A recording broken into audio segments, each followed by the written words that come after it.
Prepare yourselves for a battle of epic proportions between two titans. Feast upon their voices and revel in their words. This is Dueling Ogres.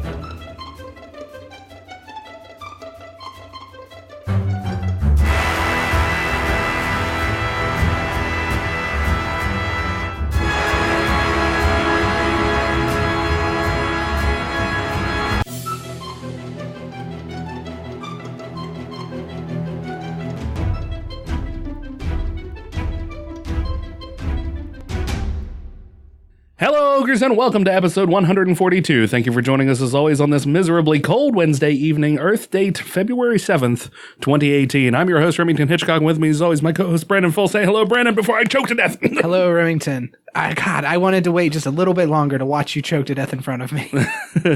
Using that force choke is what it is. Yeah. So we have a guest today. We do. And if anybody knows anything about choking, it's me. Hi, I'm Josh. I didn't even have to do his intro. He can do his own damn intro. Yeah, that was pretty good. Hey, what can I say? It's a talent, choking and doing intros. So I like how he's the one who's worried.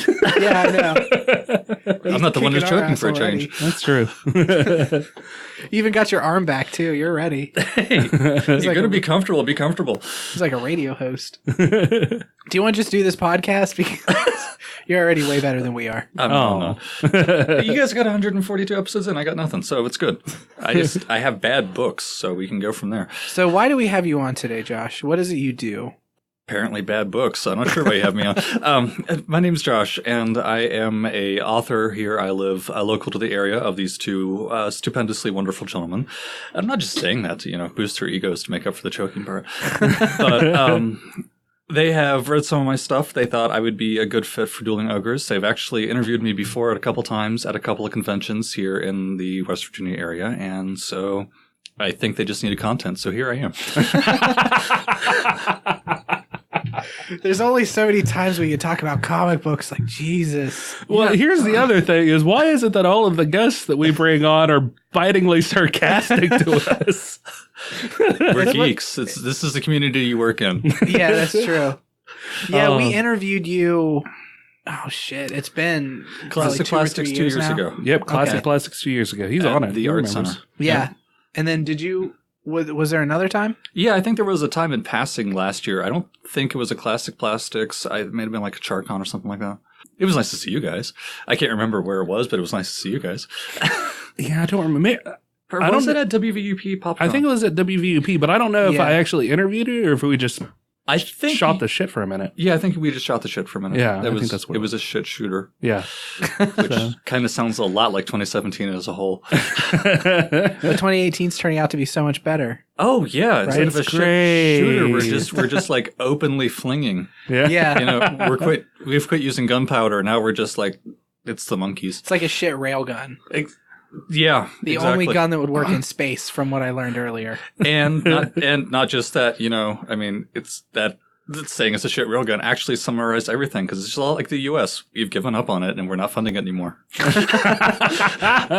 So if you want to hear the railgun talk, stick around for the outtakes. Yeah. Yeah. Because we talked for a good 20, 30 minutes about other stuff. Yeah. Oh, yeah. That'll be good. It'll be good. It's going to be like a 2-hour episode. It's going to be great. Yeah. Spacey nerd talk. Spacey nerd talk, and I'm going to completely offend Star Wars fans. Which is hilarious because the books you've written are fantasy books. Yeah. Which means I'm really good at offending a lot of people. So do you want to explain the series that you have so far? Because you just have the books that you've written are just one series, right? It's all the Saga of the Dead Men Walking. Right. It's all one series. This is a semi-complicated story to explain where I'm at and why I started where I did. So I'm just going to sort of like approach it from the beginning to tell you about the process, and then I'll kind of tell you what it's about as I go along through it. When I was like, I don't know, when I was in my teens, I played a lot of EverQuest, which was an awesome game. EverQuest was fantastic. And then I had like 7 years of EverQuest and 5 years in EverQuest 2.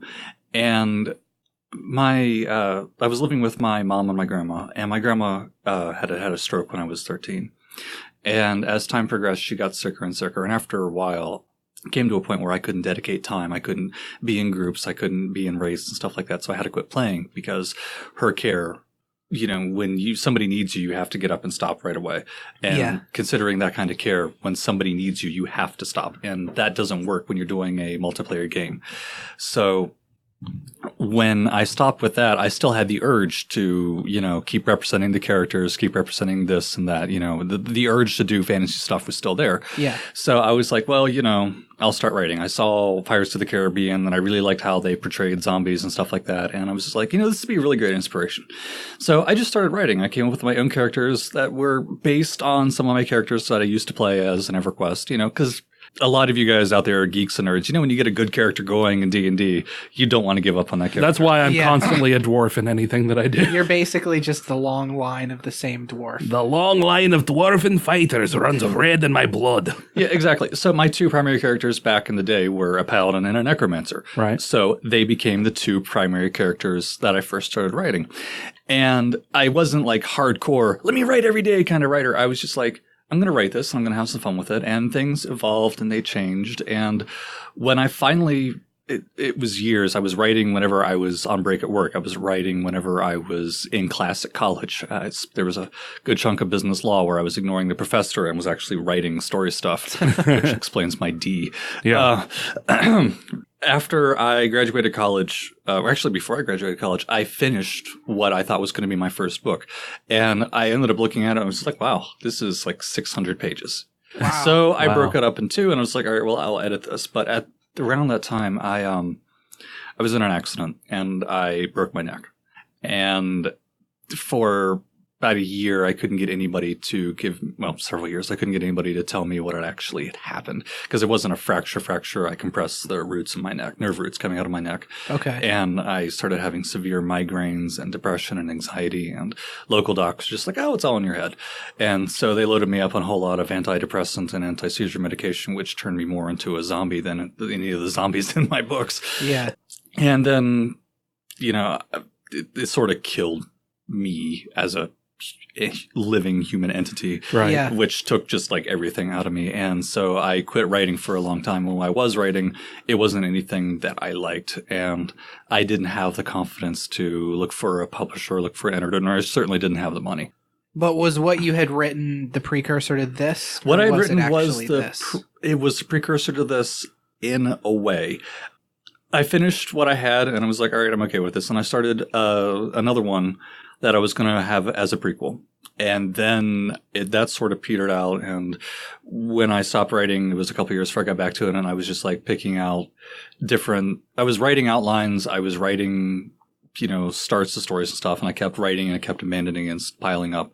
And a few years ago, I looked at online publishing. Because when I started this, when I was 18, 19, Amazon wasn't really a thing. Right. Ebooks certainly weren't a thing. Mm. And a few friends kept telling me, like, look, we've read your stuff. It's rough. We think you can do better, but we definitely think you can get somewhere if you publish ebook style. So one September, I was just like, all right, I'm going to write a short story and I'm going to publish it on Amazon. I'm going to have it be one of these characters and I'm just going to go with it. And I did. And it was surprisingly easier than I thought it was. Was it a short story you had already written or was it one you wrote specifically? It was something I just wrote specifically. I sat down and was like, okay, I'm going to outline this. I'm going to pick this. I'm going to pick a spot in the middle of all these other outlines that I've written. And I'm going to go with it. And I did. And it sold like 5 copies. Was that Fearmonger? That was Fearmonger. It's Saga of the Dead Man Walking Fearmonger. And I thought, all right, well, that was cool. What can I do next? And so I talked to a friend who had read some of the other stuff. Just like, well, why don't you pick out these 2 characters who you have Archer, who has his entire race of people has been cursed. They can't see the sun. They see the sun, they die. So their whole society moved underground, but they want revenge on the thing that cursed them that way. So they figured out a good way around the whole concept of, well, if you can't see the sun, well, let's just pour molten metal over our eyes to work as a constant sunblock and then enchant it so you can still see through it. I was going to guess Beekeeper's outfit. Close. It's a horrible experience. Nobody actually wants to go through with it, but the desire of their people to, get revenge and break the curse is strong enough. this was a literally can't see the sun. Not literally like they can't cannot see the sun. If you see the sun, you're dead. But they can, with molten metal in their eyes enchanted, they can be out in the sun, can shine on them and it doesn't affect them. It doesn't affect them as long as they're not seeing the sun. So they're basically they are absolutely not vampires. They're absolutely not vampires. They're kind of like Cyclops in a way, except Okay. this where Cyclops opens his eyes, he destroys everything. Right. If they open their eyes outside, they open their own personal gate to hell, and Is it like in Ghost where the wisps come out and drag you down into hell? there's some aspects of that horrible movie. Hey, that movie was not horrible. It was just not for you. My grandmother made me watch that movie when I was 10. And I still have nightmares Yeah, of totally. that guy getting sliced in half by a window and dragged into hell. What? Oh yeah, no, it's From Ghost? Yes, With totally. Patrick Swayze and Yes. Whoopi Yes. Goldberg? Ghost? Yes. Yeah, when they killed the bad guys in that movie, it was one, graphic for the day. Yeah, And yeah. two, there was no question. It's just shadows were rising up from the ground and grabbing them and pulling them down, kicking and screaming in pain. It was just like, Yeah. right. Wow. Yeah. Oh yeah. Remind me to refresh my baptism. Actually, you go I to need your to do priest. that I need anyways. to re-up. Yeah, exactly. And the other character is a dwarf who has his own set of issues, and they hate each other at the start of this book because, well, when the Archers people moved underground, they immediately got into a fight with the dwarves who were already living underground because nobody wants to cede territory. And so there ended up being a war between their people over, course of 100 years or whatever. And the most recent one was, relatively within the last 10 years or so. And so they hate the hell out of each other. They both work for the same mercenary guild. They've never met before the start of this book. But one day the master of the guild shows up and says, "Hey, I have a problem. It's in a dwarven stronghold, which means I need a dwarf. But nobody else has been able to figure out what's going on, and I need your particular set of skills, Archer. So you guys are working with each other, and I don't care whether or not you like it. You're doing it." Right. And so they end up working with each other to try to figure out what's going on down there. Is this Fearmonger still you're talking No, about? this is Blindsided. This is Blindsided. All right, Okay, so so you've this got- is the next book. Right. Is this the second one you did? That with is the second Blindsided? one that I wrote and second one that I published. It is a novella. It's about 120 some pages long, I think, give or take. 109. 109. Okay, 109 pages long. 102, 109. It's okay. It's So a it little doesn't bit, matter. Yeah, it's around 100 some odd pages. I'll add it in post. 109. Ask me again how many pages it is. It's about 102, 109 some odd pages. Okay. It's around there. And so I thought, all right, I've done this. I've done a short story. I've shown that I can do it. I want to get started on the novel that I gave up on because it has been nagging at me in the back of my head for 10 years. I want to do it.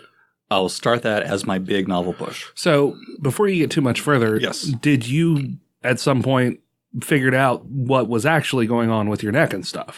Yeah. Because you said, that kind of put a kibosh on your writing. Yeah, it did. What had happened was I crushed the nerve roots coming out of my neck. And, Right. Instead of being something that I thought was in my head that was either Like just instead of in my chemical head, imbalances or causing something that was growing in my head that was killing me. It was just like, oh, hey, you crushed your neck. You're going to have migraines for the rest of your life. There's some things we can do for it. You're not going to be able. Wow, I just went total hook.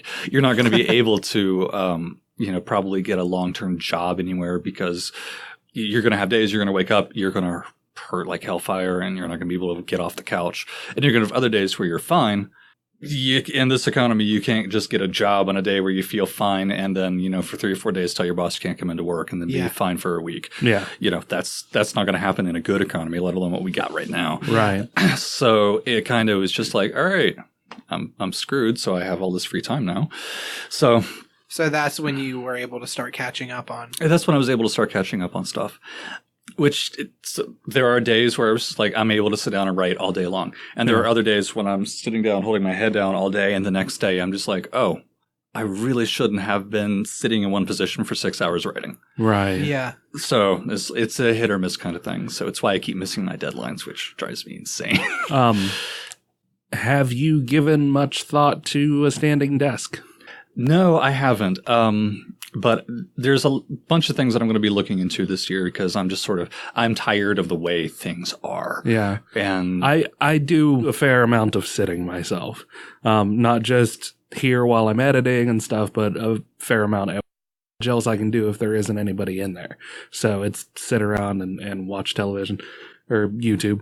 And lately I've been doing some exercises and stuff we've talked about on the previous podcast, but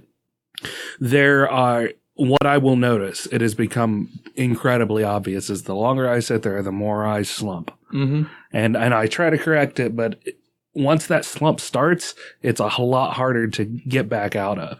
But I do so much better if I'm standing, at least for a little while. Okay. So I can sit there and stand, and I'm still kind of bent over, but instead of bending at the back, I try to bend at the waist to where I'm, more angled like this. And you still can't work for a long period of time like that, but it does help to keep your back straight, and it does quite a bit for your ability to keep productive. Okay. Well, yeah, I'll look into that for sure. Are you writing on a laptop? I write on anything I can get my hands on. I write on a laptop. If I absolutely have to, I will sometimes try to do some outlining on my tablet, which I hate doing because it's tiny ass keyboard. Right. But most of the time, I walk around with a giant journal in a notebook-sized journal that I take with me. And so if I don't have my laptop, I'm writing things out or whatever in the journal, and then I'm referencing back and forth. Oh, wow, okay. I can write at home on my desktop, fine, except I've got cats.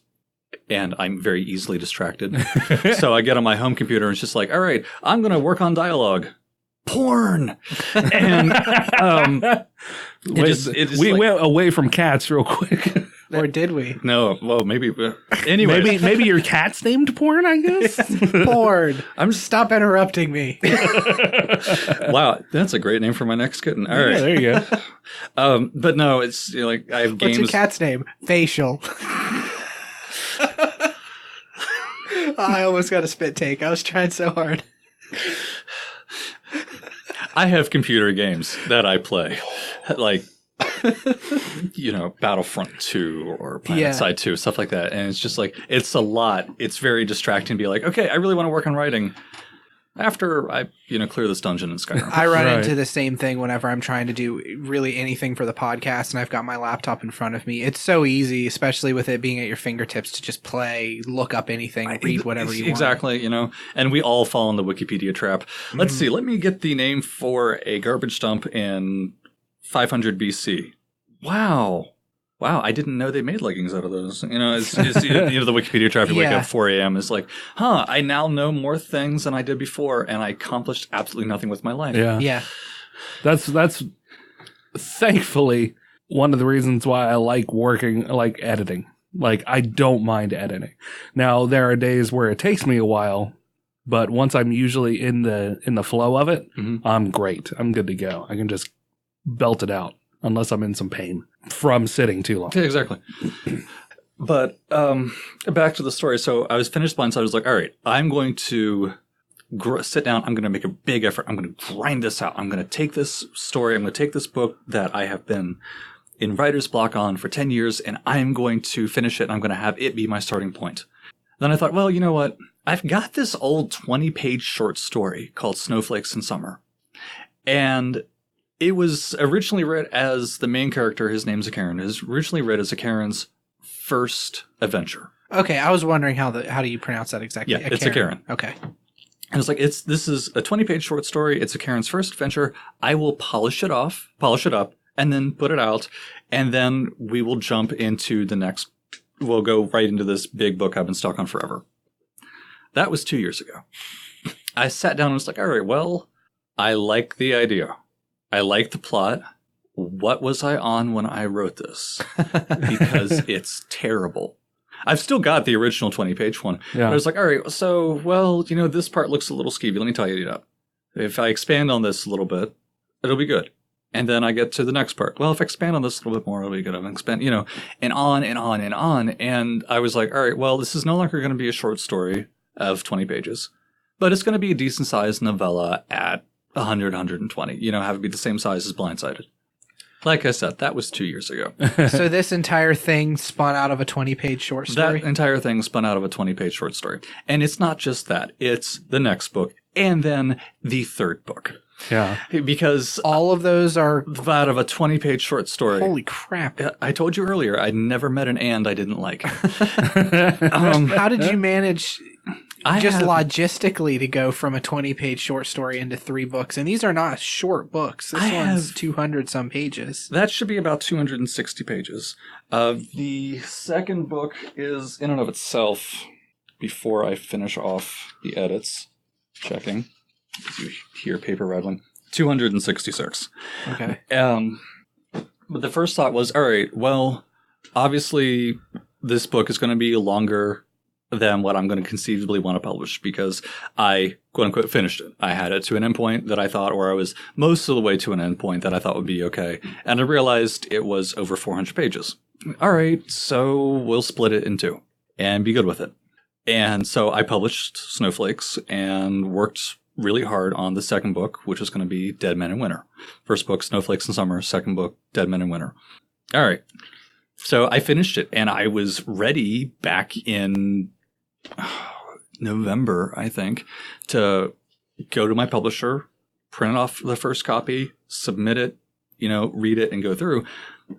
And then I looked at how I put the book in the print format, ran it through the formatting with all the right margins and all that other fun stuff. Right. And suddenly what I thought was 270 pages in proper book formatting ended up being over 460. Wow. And formats, I had no idea it formatted that much. When you add extra inch-long margins and increase the font slightly, it really bumps everything. Yeah. Yeah. And I was like, wait a minute, 460 pages, this will literally kill any profit that I make for what I'm going to lose on the cost of publishing every single book. Right. So for sure. as far as, like, not to interrupt what you're saying here, but how does that work then? Like, who is it you're going through for publisher? Okay. I am a self-published author. For when I first went through Amazon, I had no idea what I was doing. Right. And when I started looking at it, like, okay, you know what? I actually want to go to conventions and I want to put my book in bookstores. And when I looked at it, I realized, wait a minute, if I'm going through Amazon solely, I can't do that. Yeah. Because what they offer is not what you actually need to be a published author selling through other publisher or selling through other bookstores or formats or even donating your book to a library. Right. And I got really involved in it and learned a lot. And I'll explain some of these things that I learned here in a few minutes. Okay. So I ended up going with a company called Ingram Spark to actually publish books out that I could take to conventions and put in libraries and sell at bookstores and stuff like that. But every time I print out a book, my wholesale price takes into consideration how long the book is. Yeah. Everything from the type of cover to the size of the book, And I mean, the quality of it is very nice. Oh, thank you. Yeah. But like the book. Let me say it again. Sorry. That's what is it? I want to say it's a 9 by 12. It's 9 by 11. 9 by inch is high. Yeah. And they offer some other smaller ones and they offer some other bigger ones. And I was just I was looking at some of my old books that I grew up with, like in paperback form, like the Bulgariad series and stuff like that. And they were smaller. They were the smaller, but books you read in 1990. They were, flatter, more compact. And then I started actually looking online and trying to get the idea of what's a modern day book size. And like 911 was actually fairly the new industry standard from what I was. Now, whether or not I'm right, I don't know.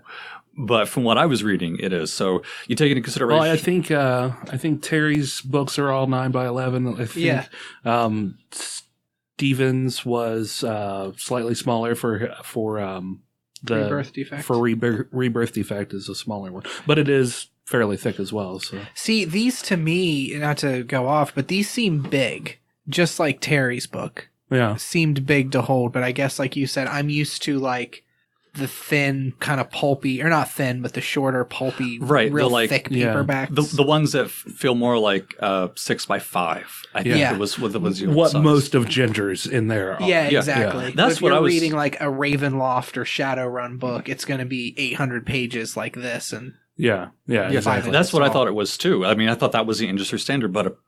Now, again, I am not a professional. Right. I don't care what the books look like. In terms of whether or not I'm going to say that I'm not a professional. I have no idea what I'm doing. My research showed that the new standard is around 9 by 11. Yeah. Especially for people like me publishing self-published stuff. And it's a fairly, I mean, it's big for if you are the kind of reader who has been reading for a really long time. But I like the feel of it in my hand. Like I like the feel of a bigger book. See, I hate it. No, I'm kidding. I'm kidding. Well, I mean, it's neither here nor there as far as, personal preference goes, but yeah. Well, personal preference matters for a lot. I mean, the whole concept of don't judge a book by its cover. You're also judging a book by its size, its weight, its font size. Yeah.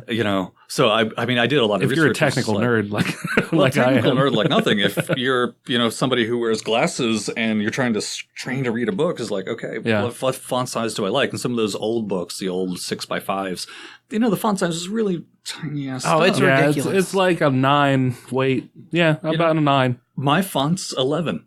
Yeah. And to me, it's a little large myself, but if you go anything smaller than that, it makes it harder for people to read. And so I was just like, all right, so I just kind of try to pick a happy medium.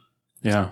But for me, the way it ended up coming out was like, all right, I hate to give away how much it costs me to print a book because then people are like, wow, you're making a lot of profit. Then don't. Yeah, you don't have to. Well, just to give a general idea, in terms of cost, it's several dollars. Yeah. But as far as profit goes, even though I'm charging $11 per book, and here's what I charge $11 per book right now in paperback if I'm selling it to you in person right here, right now. Right. Yeah. Or if I'm going to a convention and you're getting it signed. On Amazon, it's like $9.49. Right. Although I have adjusted my price for my books that should be coming out to adequately reflect the $11 prices. Right. Just so if you go to a convention, you're buying a book for $11 from me, you actually feel like you're getting something versus you go home and order it online for $9. Yeah.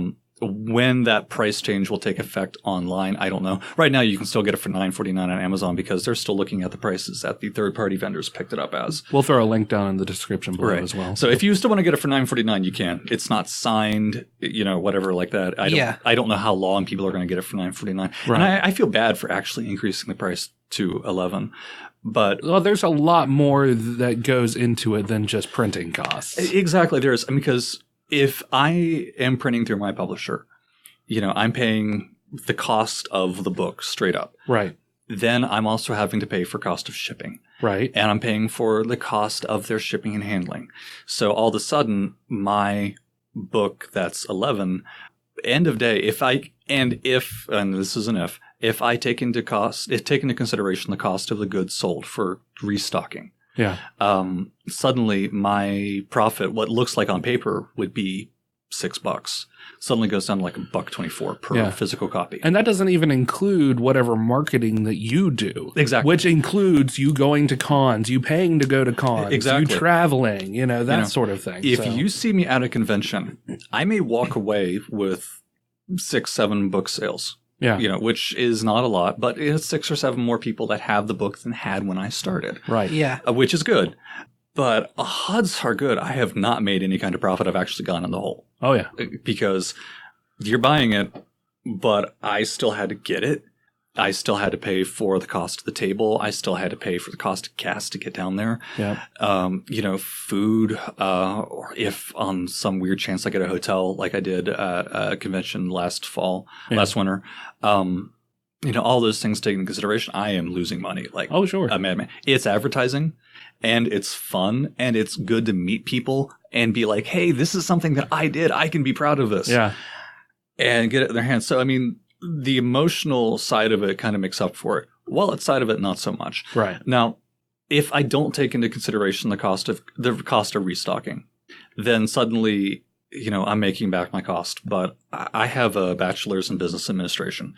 I can't look at it in any other way. Like, okay, it was, like close to $5 to have a copy printed is an extra $2 to have it shipped and ordered per copy, or it's around there. When I order in bulk, the prices change a little bit. Yeah. But that's the general rule. I'm making a little bit of money and I'm making enough to cover the cost of convention, but in terms of profit, I'm really not making any. Yeah. The funny thing is, and the really funny thing is, with today's market, even though, and I'm definitely in this, I prefer holding a book in my hand. Yeah. I absolutely love to hold a book in my hand. And the majority of people that I speak to, they all love having and holding a book in their hand. You make, as an author, so much more money selling digital books than you do physical copies. Well, absolutely. That's why they keep pushing that market. It's not because they want people to be comfortable in what they're getting. It's because they want the more ultimately money. To make more money. It's so easy. It's so easy to just make that flash judgment of like, I guess I'll buy this book. Click. Okay. And it's the same reason why, we're seeing video games going to this wholly digital download. You're still paying $60 for it, and you're getting an empty case that has a code in it. If you get a case at all. Yeah. When I bought Battlefront 2, you know what I got? I got a card. Yeah. Yeah. I should have just ordered it online, but somebody gave me a gift card for Christmas, and it was just like, Walmart we go! Right. So, you go on and you see the print copies like $9.49 or $11, and you look at the digital copies like $5.99. Yeah, something like that. Don't quote me on that because I honestly don't remember what I set the digital copy for. Yeah. But you buy the digital copy at $5.99, suddenly, though Amazon is still taking a chunk of money from it, from their what they charge me. Right. Are they taking it from the original price, or are they taking a percentage of just whatever you're selling it for? They take it. Yes. Yes. I'll touch on that in a second.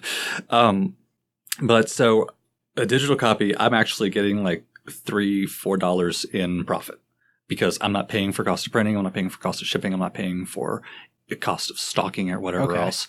So it's like $5.99, but I'm actually making like $3.50 or $3 or something like that. So there's almost more of a push for you to sell digital. If you were in it for profit, if definitely. you wanted just pure profit, then digital's the way to go. There's absolutely digital is no question about it. So if you're buying a print copy from me in person, basically what you are doing is you are making me feel good. The Kindle copy, by the way, is $4.99. $4.99. Yep. Okay, so Kindle for Snowflakes and Summer is $4.99. What's Blindsided off? $2.99 last time I checked. Okay, $2.99. Whereas in person, I sell Blindsided for $8. Mm-hmm. Because again, I have to pay. My publisher they charge me for how much it costs to print. Then they take a percentage. They charge an extra percentage based off of the cost of printing. And then I have to pay for shipping. And what'd you say the name of the publisher was? Ingram Spark. Ingram Spark, okay. I'm not going to say anything bad about them. They are really awesome to work with. Their customer service has been spot on for everything that I've dealt with. They have a bunch of functions that help authors if you are willing to pay extra for it. They have distribution channels to go through thousands of individual bookstores throughout the country, throughout the globe. They even have a Global Connect program. And the last time I had to call in and speak to them, I think their 800 number actually sent me over to some really awesome Scottish dude in Europe. Nice. They're like the whole time I was asking questions like, I can't speak for what they charge over in the States or what companies we work for over there, but I can tell you over here, we work through companies like Barnes & Noble. I was like, dude, That's had awesome. Me at high. Yeah, tell me anything you want. And the conversation went on for like 20 minutes. And the whole 20 minutes, I was just like, this is one of the greatest days of my life. I'm talking to an actual Scotsman. And so they're great. They're absolutely great. Yeah. Downside is I haven't been able to afford spending any of the extra money that it would take to get into their sales distribution channels. Because you have to keep putting it back into gas and just basic things. Putting it towards my credit cards. Yeah. You buy a book for me, it's like, okay, put as much of this as my credit card as I can. All right. Now I can afford to market. But it's one of those with time things. So if you see me selling stuff out of my house on the marketplace page, please share and buy. Yeah. So I can afford to do more book stuff. Shameless self-plug there. Hey, that's what it's about. Yeah, exactly. We have no shame here. Wow, good, because that sounded really bad. It's like, hey, helps me support my publishing habit. Well, and that's just it. I mean, you don't get into authoring novels. I mean, I think Terry had even said this in previous interviews. You're right. I'm doing it way more than you did. I told Remington one of my fears was that during the interview, I was going to keep saying, well, the other author we had on said this. What is your opinion on that? And yeah. I just felt like it was going to be, it's not a great way to but it is a good way to just kind of look at, different processes. Mm-hmm. That's what I'm finding interesting about the self-publishing route, because he's published and he had his own set of things he had to do. Yeah. And versus the self-published. he had said, I think at one point, you don't get into authoring books to make money. Yeah.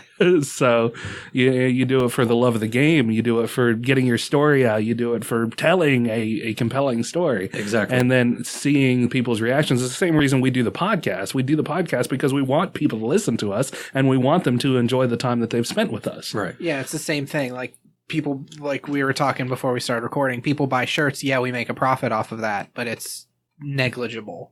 Yeah, exactly. So, and if for us to sell them at cons and stuff, that's an initial investment that we have to put in and just hope that we have enough of the right size and all of this and that. Exactly. Right. So, people, when they first get the idea of writing a book, they sit down and they think, I'm going to be the next Anne McCaffrey. Yeah. I'm going to be the next Stephen King. I'm going to be the next George R.R. Martin. They look like, okay, these authors make a ton of money. yeah. And they don't see the guys that are living in an apartment working a 9 to 5 and then coming home and writing for 2 hours a night Yeah. and making absolutely nothing off of it. Yeah. Or you throw it the other way around. I have a friend who I think the world of, who I absolutely hate right now. I was talking to her last year, and she apparently writes short stories that are of a, how to say this? I don't want to call them porn nature. Erotica. They're erotic novels. We can call them that. We'll call them that. Some sex in books is what my grandpappy used to call them. Yeah. I'm not going to call them tasteless, but she writes. No, they're not tasteless. They're really nice, from what I've heard. I haven't read any. They're not my style of that. Yeah. But she writes them, and she sells them online through Amazon. They're ebooks. I can't think of the titles to tell you what they are off the top of my head. I'm sorry, Fix It, if you're out there. I'm sorry. I mean, you can always give me an author name, and I can. I can't even tell you. She publishes under a ghost name because of the content, so I can't even tell you what it is off the top of my head. Oh, so you don't even know what her nom de plume is? I could find it in like an hour, maybe, if I sat down with her my Skype logs. But she told me that as long as she publishes one a month, and she's like 20 pages long, Yeah. that in Office when she publishes them straight through Amazon. As long as she's publishing one a month, she's making $1,000 a month in royalties because people are buying these 20-page long short story pieces of erotica. People still buy erotica when there's entire websites out there devoted to written exactly. erotica. It blows my mind. The part that blows my mind is that somebody would hold a phone or a tablet in their hand while reading erotica. Right. Because when I'm reading erotica, there's one thing that I'm doing, and It's focusing on the story, obviously. Exactly. yeah, I'm focusing on the story, Yeah. and that's hard for me to do if I'm holding a tablet in my hand. I named my penis the story. I'm gonna, So, I mean, depending on what you're writing, what the market is, and how often you're publishing, your mileage may vary. Oh, sure. And so, you look at somebody like, I'm going to be the next George R.R. Martin writing a bunch of fantasy books. Well, just keep in mind that it's going to take you a while to write each book unless you're, Stephen King and you can crack out a new book every other month or something along those lines. And it should include either horror or dragons and boobies.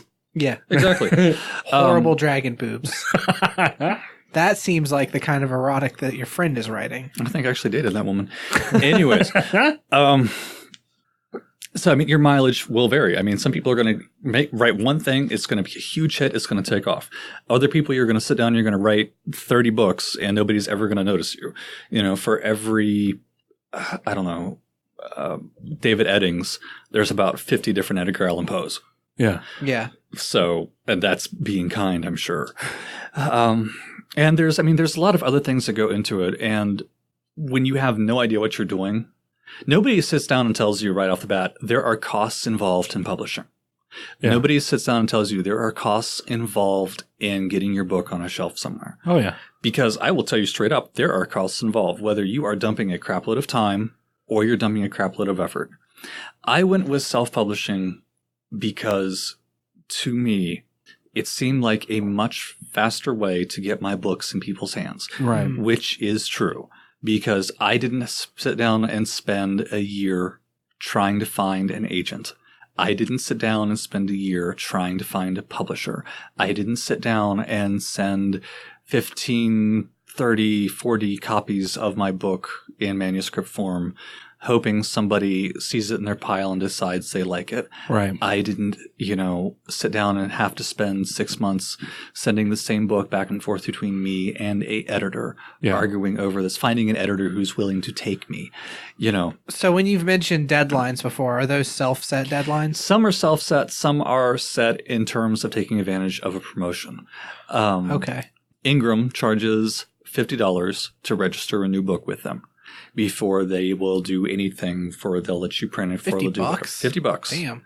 And that's not counting the other costs you have to look at, but just straight up registering with them. I was going to say $50, just even that seems like... It's a $50 setup fee per novel. You only have to pay it once, but every now and again they offer specials where they won't charge that.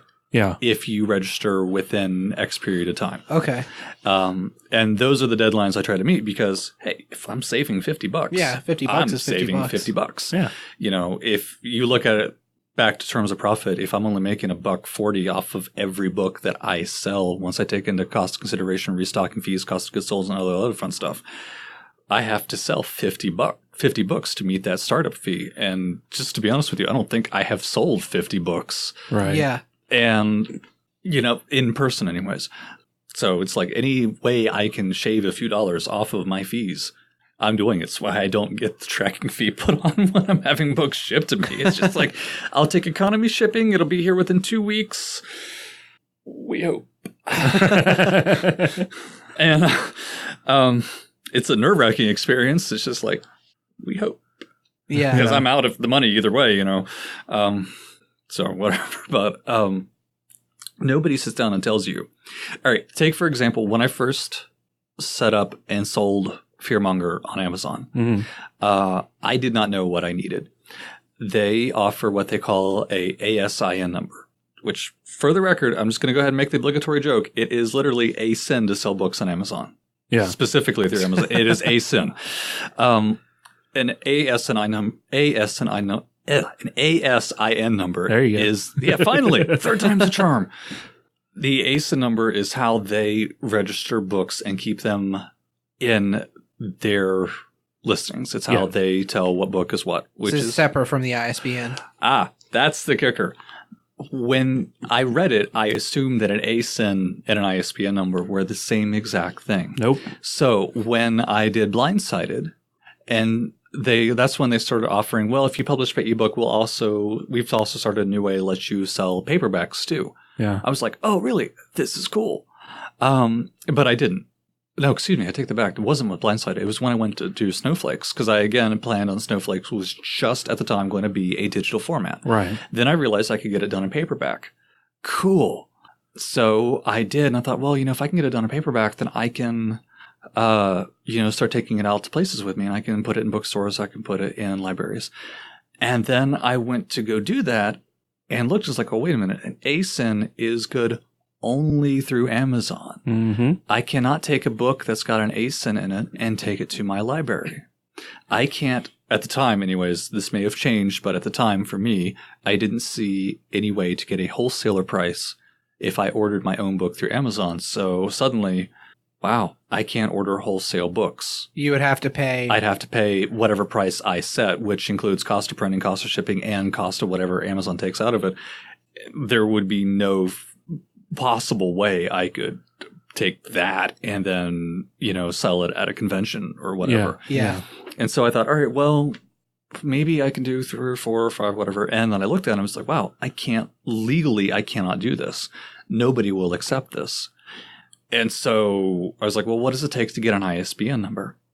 Wait, so you could get the book through Amazon in hard copy, it couldn't be sold anywhere because it didn't have an ISBN? Exactly. Okay. Sold or even run through a library. Libraries won't accept a book unless it's got an ISBN. Yeah. Okay. All right. Now, I could have ordered 15 copies of it and had it in my hands and I guess taken it to a convention, but there would have been absolutely no possible way to cover cost. Right. It would have just been, I would have gone farther just burning copies. Yeah. Just straight up. Go all, Fahrenheit. You really wouldn't have made any money on it. Oh, no, nothing. I'd still be in Hawk. Are you kidding me? Yeah. I'm still in Hawk, but that's beside the point. So I was like, well, what does it take to get an ISBN? what is an ISBN at its very core? You know, you look and you see everything has an ISBN number. Every book that you see on a bookshelf has an ISBN. Every audiobook out there has an ISBN. Every digital book apparently has an ISBN. Right. Unless you're just doing it through Amazon, in which case it's still a sin. Every, you know, video game apparently has an ISBN, where it all has an ISBN number. And it's just like, all right, so obviously it can't be that hard. Right. Did you have to go through, so you had to go through like a government agency to get an ISBN, right? ISBNs aren't mandated by the government. They are mandated by a number of different organizations that all work with each other throughout the globe, that all act in a different way. Here in the U.S., there is an agency called BOGRE that handles all the ISBN numbers issued throughout the United States. Okay. They're the only agency that does it in the United States. It's sort of a legalized global monopoly in a way. They offer price packages. If you went to a different country, I think there's a country over in the across the pond over in Europe. So I can't remember if it actually is Europe or France or somewhere. It's completely free. You want to register, you register, and you're set up and you're protected automatically. Just say, hey, I want to make this, and you'll get an ISBN number for free. Yeah. In the U.S., it is a different story. Well, of course. Because capitalism. Yep. BOGRE charges. Yeah. Now, this is where it kills me. They charge based on the number you're ordering. If you just want one ISBN number to register one book, and for the record, one book means one type of book. So Snowflakes in Summer takes one ISBN. The ebook, if I were to publish it and want to sell it on my own website or sell it through Barnes & Noble or whatever, would take another ISBN number. The audiobook would be a third ISBN number. Right. So one ISBN number is $100. Yeah. Jeez. By 10, it's $300. By 100, it's like $500. I mean, the more you are willing to buy, the more it goes up. But just keep in mind, every single what you ever do eats an ISBN number. Yeah. And so I was like, well, I'm going to publish more than one book. So right off the top, that was a $300 expenditure that I didn't know I had to make. Yeah. And again, that was before book setup fee. That was before publishing fee. That was before the fee that my publisher takes. So what do you have to do to register an ISBN? Do you have to send a copy of the manuscript? No, actually, that's the last part you do. If you want to register an ISBN, all you do is you go to BOGRE, you pick out the package size you want, and then you pay them. And then they will issue you blank ISBNs. Those ISBNs will not be reused by anybody anywhere else, anywhere on the planet. They are yours, period. It stands for International Standard Book Number. Mm-hmm. So. Oh, okay. And you get it, then you can apply it to anything you want. Now, when you apply it, you have to there's like 10 pages worth of information you have to fill out. What type of media are you putting this on? Who are the people who made it? Who are the people that did the cover? Who are the people that did the interior work? Who is the editor? You have to fill that up. You have to fill all that up. Or whenever you get ready to register your item. Right. So ostensibly, if the price is, I know you were just kind of spitballing them out there, but if you get 10 ISBNs for $300, mm-hmm. if you have to register 3 things, you could just say I'm registering 10 things and get 10 blank ISBNs. And as you... Right. That is exactly what I did. So then you have extras for when you go forward. Right. Okay. So that's what I did. So I was just like, well, I'm going to write more than one book. So I may as well bite the bullet. It makes more cost sense to spend $300 now and then get 9 more blank ISBNs for me to apply in any way, shape, or form I feel like in the future. Yeah. And then when I need more, I will hopefully have more money and be able to afford buying 10 ISBNs or buy, more and get a bigger discount in the future. Drinking game for this episode every time somebody says ISBN. Yeah. Yeah. Get drunk in a library. So once you have the blank ISBN, it would be like if you went to Walmart and bought a box of notebooks. Those notebooks are completely blank. They are your notebooks. Mm-hmm. Nobody else is going to own that one notebook. Now you fill it up with any way you want to do it. So it's the same general concept. I went and I bought 10 numbers. That's what I did. I bought 10 numbers. Yeah. That's all I did. I spent $300 to buy 10 numbers, which if you look at it, is like one of the most surreal things ever. It's like, I bought a number. Yeah. That's Cool.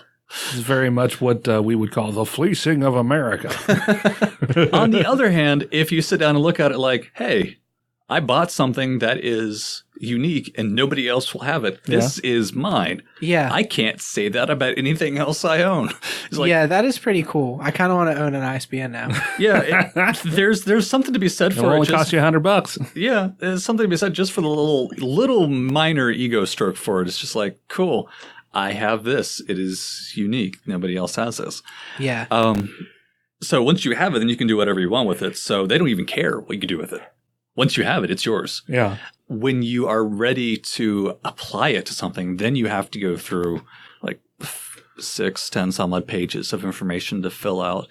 And to give you some idea of specifics, like, okay, they want to know who wrote it. All right. Who did the cover artwork? All right. How many pages is it? Okay. What's the height, width, and depth of it? Yeah. All right. How much does it weigh? Okay. Oh, so there's different ISBNs for like a copy of this versus if you decided to release another one in the smaller variety. That'd be a separate ISBN. Kinda, yeah. I mean, if it's a completely different revision. Like if it's the same book, it's just printed smaller. If it changes the size of it, I think I would have to get a new ISBN number. Wow. I think, don't hold me to that. I could be wrong. But I will say for certain, though, if I were to take the 3 books in this particular trilogy and made them into one book, that would be a whole new ISBN number. Yeah. All right. Now, if I take that book and I sit down and I realize I've got 15 typos on page 35, and I correct those typos and I resubmit it back to my publisher, I'm not changing the ISBN. Right. It's the same book. Yeah. You order it, it's going to be different text. It's the same book. I didn't have to re-register the ISBN. Okay. But if I made a substantial major change to it, I would imagine that I probably should have to get one. I didn't when I made a substantial change to it after I got my first ISBN, but that's... what did you change? It was a case one of those, I was really happy with it when I got it and when I ordered it. But when I printed it and delivered my first copy to myself, I didn't read it. I didn't sit down and read it because I was comfortable with it and I was working on other stuff. Yeah. And then like 3 months later, I sat down to look at it. I was like, oh, are you kidding me? Oops. Did you just find stuff you didn't like? I found stuff that I typoed the hell out of. Oh. And I was like, wow, this looked fine in the ebook format. Crap. Have you ever thought about trying to go through a publisher? Like finding a... I want to. At some point, I really do, because there is so much work involved in getting it on the shelves. It's not even funny. There is one store I have my book in physical copy right now. Classic Plastics Toy Store at the Grand Central Mall. Hi, Tony. Right. Who has been nice enough to host me for a couple times for book signing and stuff like that. Hi, Tony. Love your stuff, man. Go there. Guy's gonna be stuff. That guy's gonna become the fucking Don of Parkersburg. You realize that, right? Yeah. Should be. Classic Plastics Sponsors store. He's got the everything. Comic-Con. He sponsors stuff. He's got his fingers in mini pies. He really, really enjoys supporting local stuff. Yeah, He does. is. If anybody's going to have a resurgence coming through Parkersburg, Tony's going to have his fingerprints on it. And Yeah. if you haven't had him on your show yet, you should. I've interviewed him Okay. a couple times. Good, because he rocks. He's always he does. very busy, weirdly enough. He is. He is incredibly busy. I don't know how the it's- man sleeps with all the stuff he does. That's And- one of the reasons why. See, not to completely aside everything, but when it comes to people like Tony who are just constantly just doing their thing, there's still that kind of like, we are still nerds and we don't want to be a bother, you know? So we run this weird tightrope walk where, if somebody wants to, even if somebody wants to be on our show, we don't want to be a bother and oh, you're busy. Well, it's fine. Yeah. So sometimes we shoot ourselves in the foot not having more guests on, mostly because we're afraid to ask, or and sometimes we are just too busy as well. So Right. yeah, it works both ways. But it's always nice to have a guest on, and I do wish that we had more on more often. But there was one that was last year or the year before that we had a guest on every week. There was a month. Yeah, it was the month of guests. The month of interviews. Yeah. God. Yeah, that one was a little That rough. one was tough. But in all honesty, yeah, I would love at some point to get an actual publisher, to get an actual agent. There is nothing stopping me right now from submitting Snowflakes in Summer to Borders, to Barnes & Noble, and to Books A Million, and to Walmart. The only thing that is stopping me is a lack of confidence. Hi. And just a lack of time, because if you submit it and it's not up to their grade, I'm assuming that's an eternal black mark on you. I don't know how many chances you get to impress a bookstore. Yeah. And when you have a publisher who is dedicated, who they get paid for when they get bookstores to stock your books, I get paid when I sell a book, but if you have a publisher whose job is to get books out in bookstores, they have more connections. They have better standards than what I do. Yeah. I mean, I try to have exacting standards on myself, but I'm going to be the first person to tell you this is not a perfect book. Right. I am sure there is 3 or 4 typos I have missed after editing it 50 times. Yeah. Wow, that sounds really bad, doesn't it? Like, hey, buy my book. It's not perfect. I mean, I think you sound like more of an asshole if you said it was perfect. Oh, yeah. Yeah. Buy my book. It's perfect. You're going to want this book on your bookshelf for the rest of your life. You're going to tell all your friends to read this book while drinking wine and eating fancy cheese. No, get this book, read it. You're going to have a lot of fun with it. There. Hopefully you'll never forget it, but I'm not going to be that much of an egotist to say this book is going to impact your life.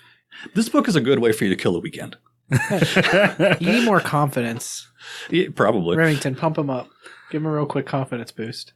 I haven't even read your book, and I think it's fucking awesome. Well, thank you. You're welcome. Now, I think I dated you speak too. more about it. You did date me. Well, It was an awkward it's why I quit drinking. 3 weeks. You did what? Huh? Nothing. It's 3 weeks is better than 9 months, I suppose. Bazinga! Yeah. Anyways, so it would be nice to get a publisher to have a chance to really get into the market. Ingram offers that service where they have ways for you to get in the marketplace. I don't have the money right now to do that. Right. I'm setting some money aside in the future because I want to be in marketplaces. I want people to read it. That's why I wrote it. And I didn't just write it to, sit back and, fat myself off on a page. I actually want people to read it. I want people to enjoy it. That's why any artist does what they do. They want to have people enjoy it. Well, you're not going to enjoy it if you don't know it exists. So, hi, everybody out there. So there's some definite good reasons to go self-publishing. There's some definite bad reasons to go self-publishing. Good, it's faster. Bad, you don't get the market impact. Yeah. Good, you have a chance to get it into people's hands quicker. Bad, you probably aren't getting it into as many people's hands as you want. Good, you can, have a direct control over what you put out. You're not writing something and throwing it at an editor and saying, let's hope it's still the same book. Right. Bad, you're not writing it out, sending it to an editor and be like, that's a much better book. Yeah. So there's a lot to be said for both ways. So, and especially in this day and age when people are leaning more towards electronic books, if you are selling an ebook, you don't need to have somebody who has a focus on getting books in Barnes & Noble, Books A Million, and Walmart. You just need somebody who's like, I know how to put your book online and advertise it. Yeah. A whole different beast. Bad is if you're having to market and edit and sell it to retailers and buy your own stuff. Look, you are spending half of your time, if you're doing it right, at least half of your time, just selling what you have. That's time you're not writing your next one. Right. And if you're not writing your next one, why are you doing this? So would you say that's been one of the biggest hurdles as far as publishing books is just the money involved? If I had more money, I think I would have it in more people's hands. I would be able to afford advertising. I would be able to afford an editor. I would be able to afford, just stuff. Yeah. So that is definitely a big hurdle. And so the flip of that is, since I don't have the money, I'm having to invest the extra time. I'm not great at investing the extra time when I don't want to spend the time advertising. I don't want to spend the time, filling out forms to get it to a bookstore. I just want to sit down and write.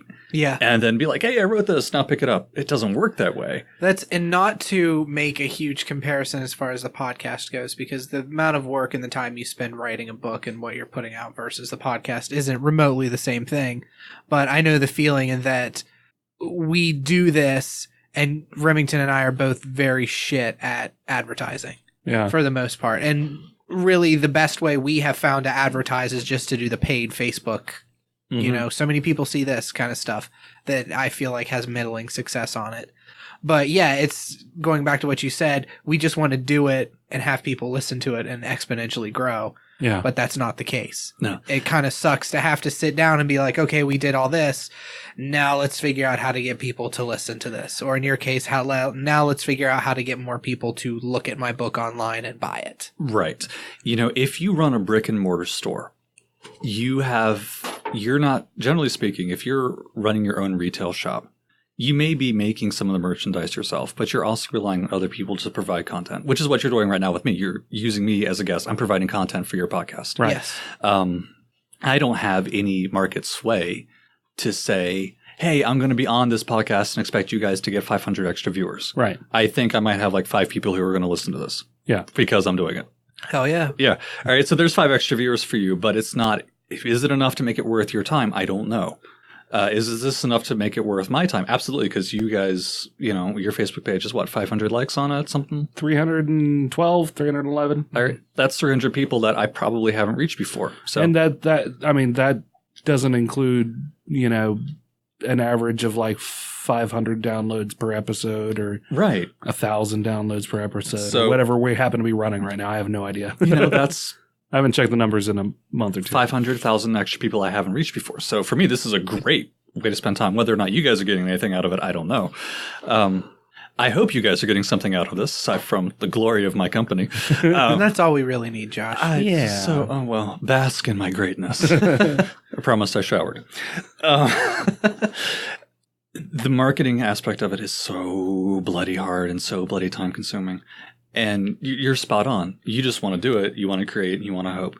From what I have read and from what I have studied, when it comes down to marketing online, a lot of it depends on the algorithms on the platform you're selling on. You got to work on your SEO.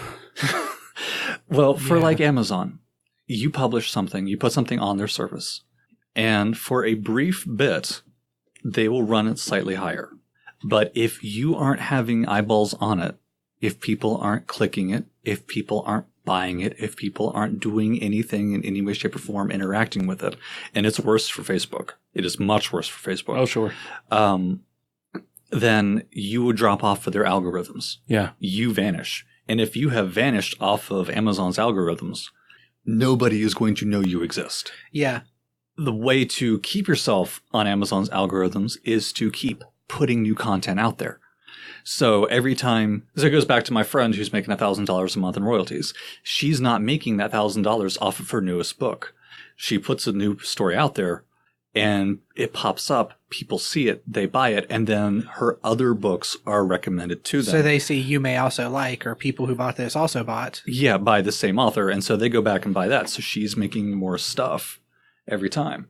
And okay, yep. So you see, you just guys just showed me right now. My price on Amazon is $9.49, and the next to it is 11 with a dash across it. Yeah. So they have old retailers who didn't actually buy books; they're just referencing the old price, and Amazon's cutting it. Yeah. So it's complicated.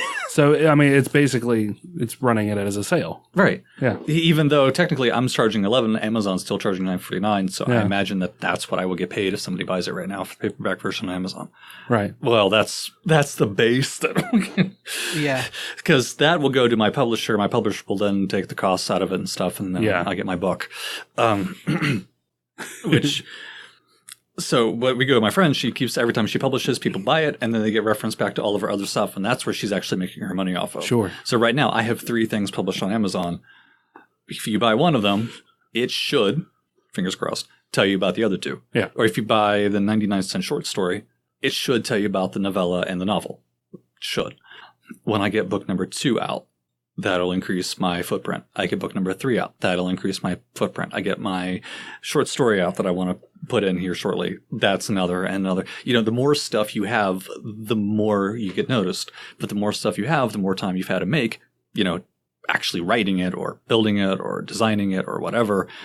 And then that's the more time you spend on that, the less time you have to spend on turning around the marketing and, you know, selling and approaching people. And it's a good thing I have no life. Do you plan that's on the plus about having, you know, doing a podcast is you get these two assholes who have a website and can exactly put up a very fancy little banner down at the bottom that has all 3 of your books on there. So. Yeah. A good asshole's worth its weight in gold. That's right.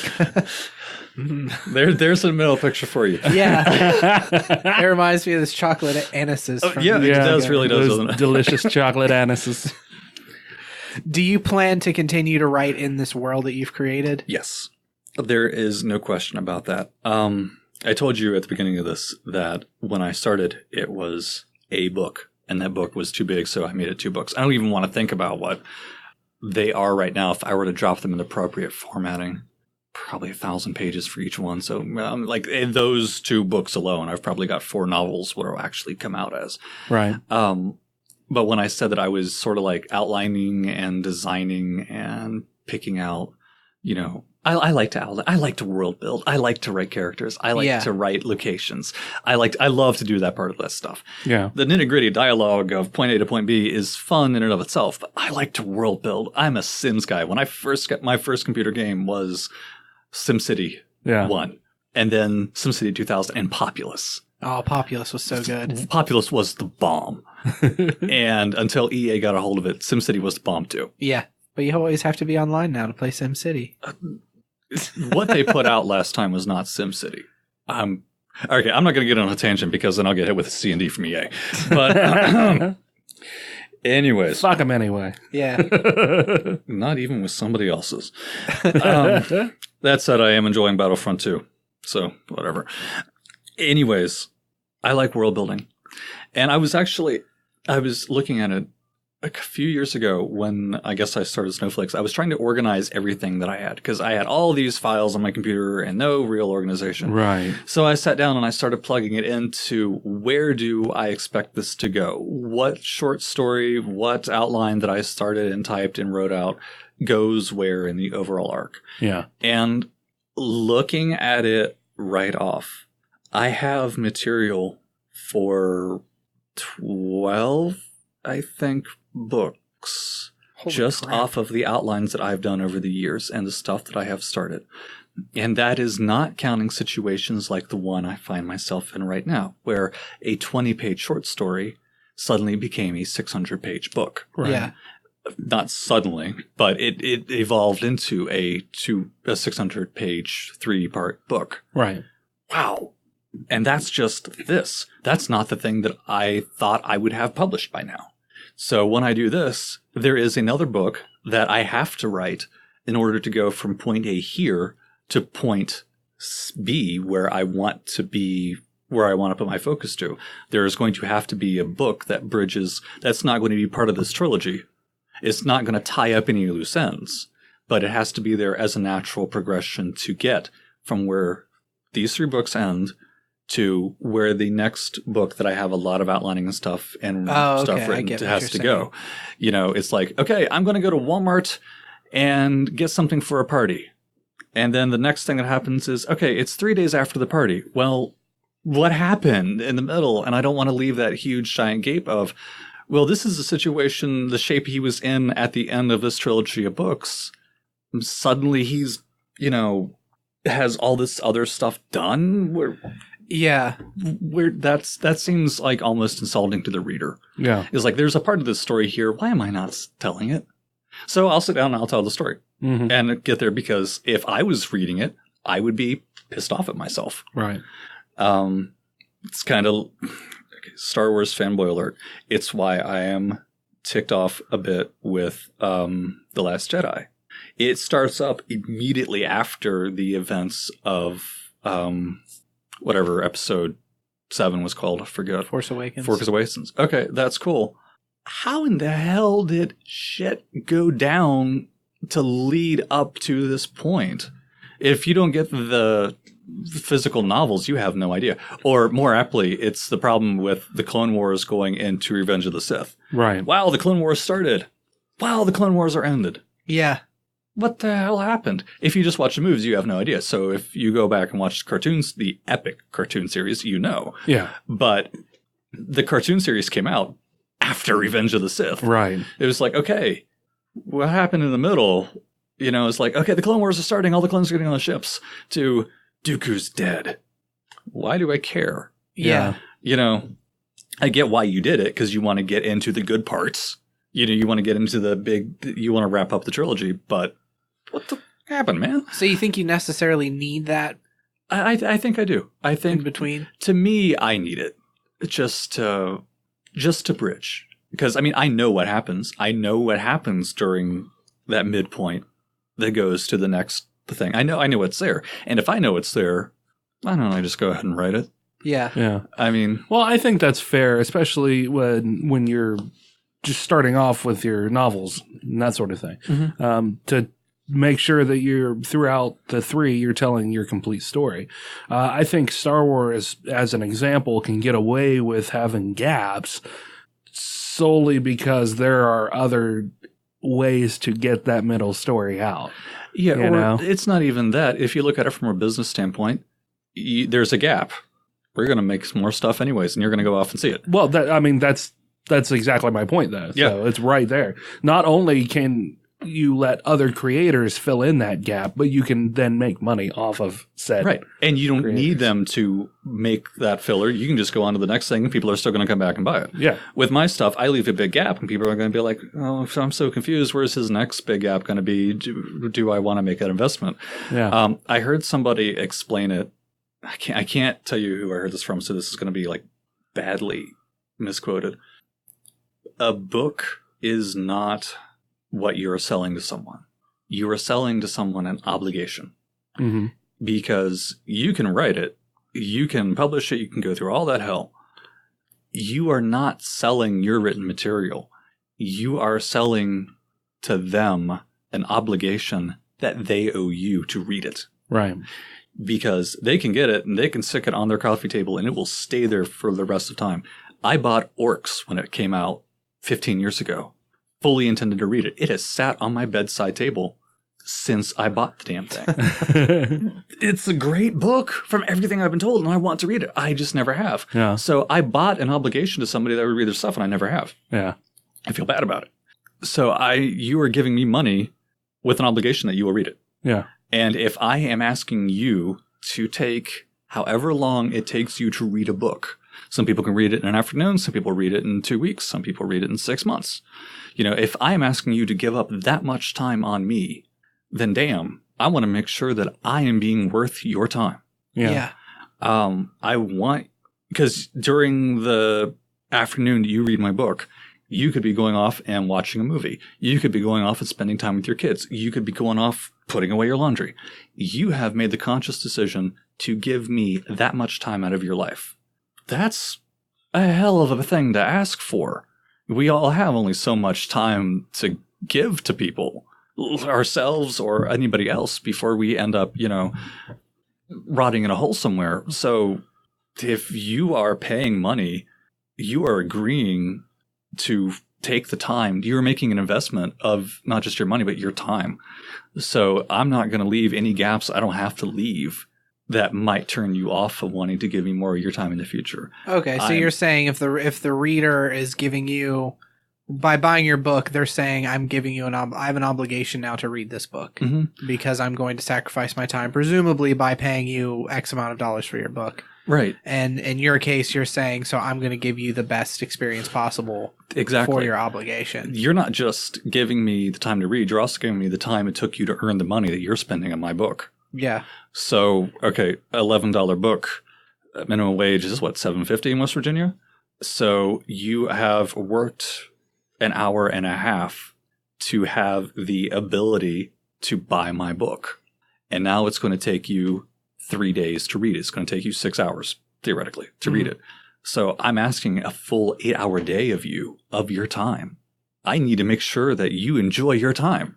Yeah. I absolutely do.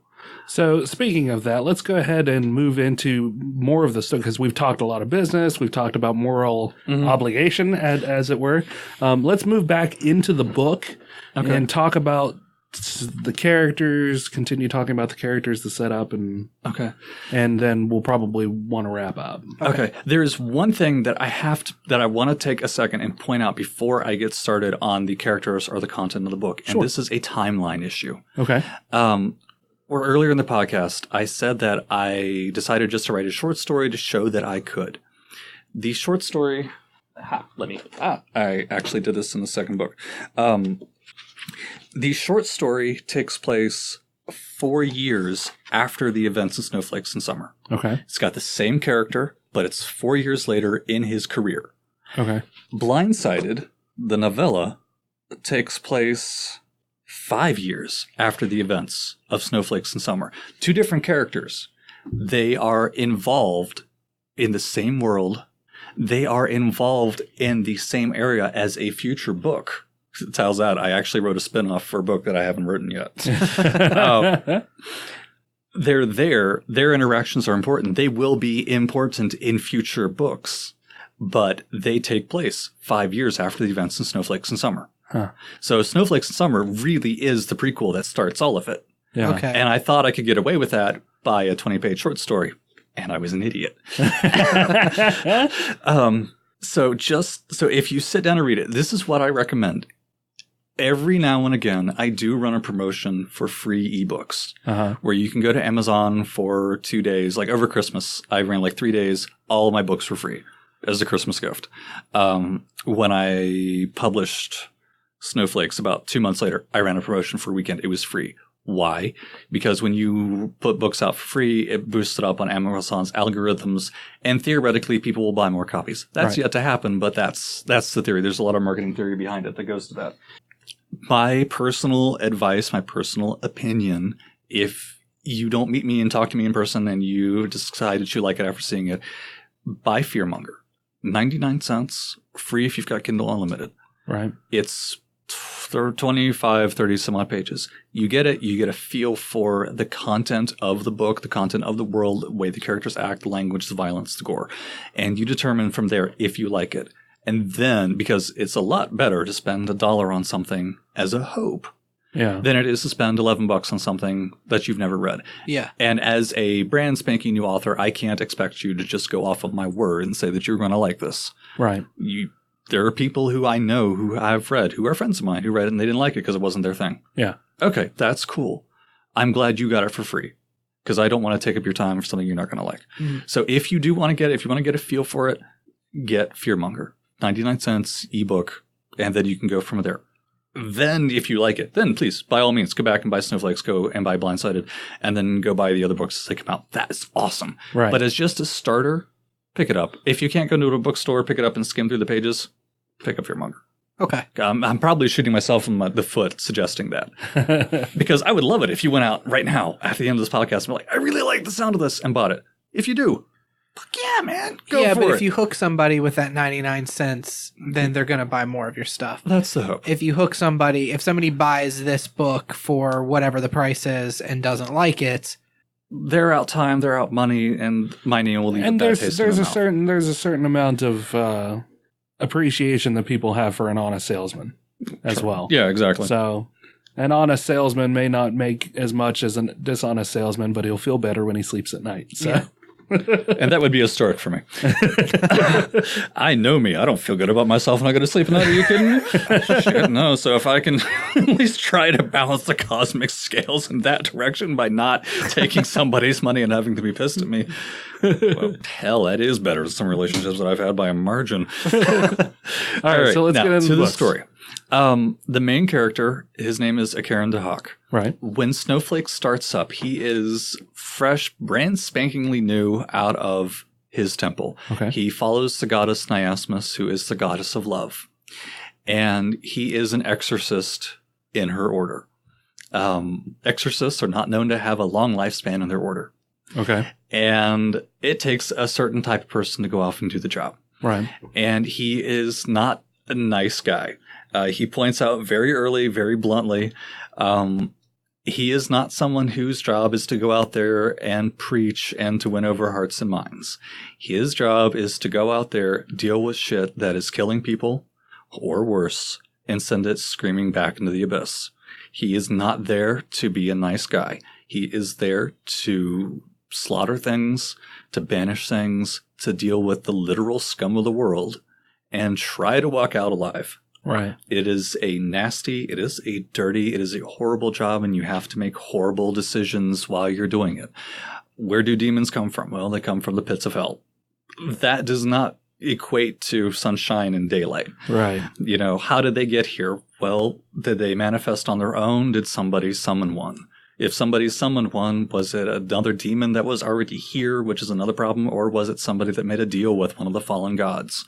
Well, if it's the latter, what do you do with somebody who's summoning demons? You don't give them a pat on the head and a chance to walk away. Yeah. You know, you have ugly decisions you have to make.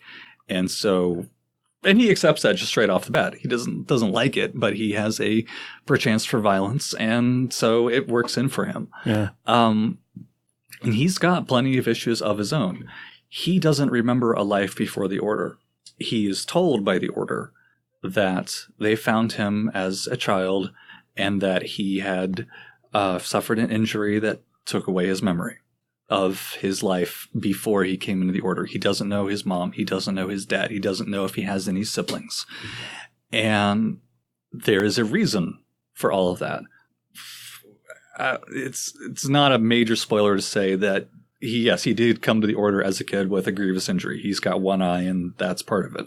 Yeah. But the Order had their own reasons to make sure that he didn't remember where he came from. Okay. Right. And he does stuff that they don't understand why his magic manifests the way that it does. There is one spell that he uses called Bonds, where anybody else in the Order, they fling their arm out, it comes off as a silvery sheen of, you know, holy style light that wraps around stuff and secures it. Right. He throws his arms out and calls it out. It comes out as Spawn style chains. Okay. His stuff, for whatever reason, they kind of know why, but they don't know why the goddess permits it. Always comes out with a touch more nastiness attached to it. You know, he makes something blow up. It doesn't necessarily just burn right away. There's a bit of a splash effect. Yeah. You know, his stuff is always hits harder. And so he's judged in a negative light by a lot of his people in his own Order. He's not the most well-liked there. He's certainly not the most well-liked when he goes out in public. In this case, in his first story, this is his first exorcism that he is tasked to do. And they tell him it's just supposed to be a simple job. And it's just, you know, kind of like a... Whenever they say that, it's never a simple job. No, it never is. But it's supposed to be. It's just supposed to be, can we trust you on your own enough to go off and take care of a small, simple haunting? That is your initiation. It's, you know, it's your first real day of work. You don't have your supervisor breathing over your shoulder. You still have to operate the forklift. You know, if you screw it up, you're gone after that first day of work. You know, if you screw up your first exorcism, you're not going to be allowed to permit a second one. Right. Because screwing up an exorcism has real consequences in a hurry. Right. As we all know. Yes. Yeah. We've all been there. Yeah, exactly. The leaders of his Order, the Sisters of Love, they get whispers on the wind that tell them if there is a problem somewhere. Or if somebody out in the countryside finds something, it gets reported, and depending on who it is and what they found, it gets, you know, eventually makes its way up. Right. They get a whisper on the wind. At the same time, a request comes in from the Kingdom Dawnfire's military that says, we have a problem, we need you to send somebody. And the sisters are like, well, we're getting a whisper that says we need to send him. All right, we'll send him. This will be it. This will be his task, you know. Welcome to the club. You're out there. Exorcists in the Order of Love have a unique place in the hierarchy of the kingdom.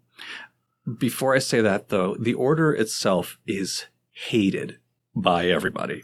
Okay. The Goddess of Love gets involved in a dust-up about 2 centuries prior, and she gets blamed for an entire continent falling to the control of a demon by the name of Belizel.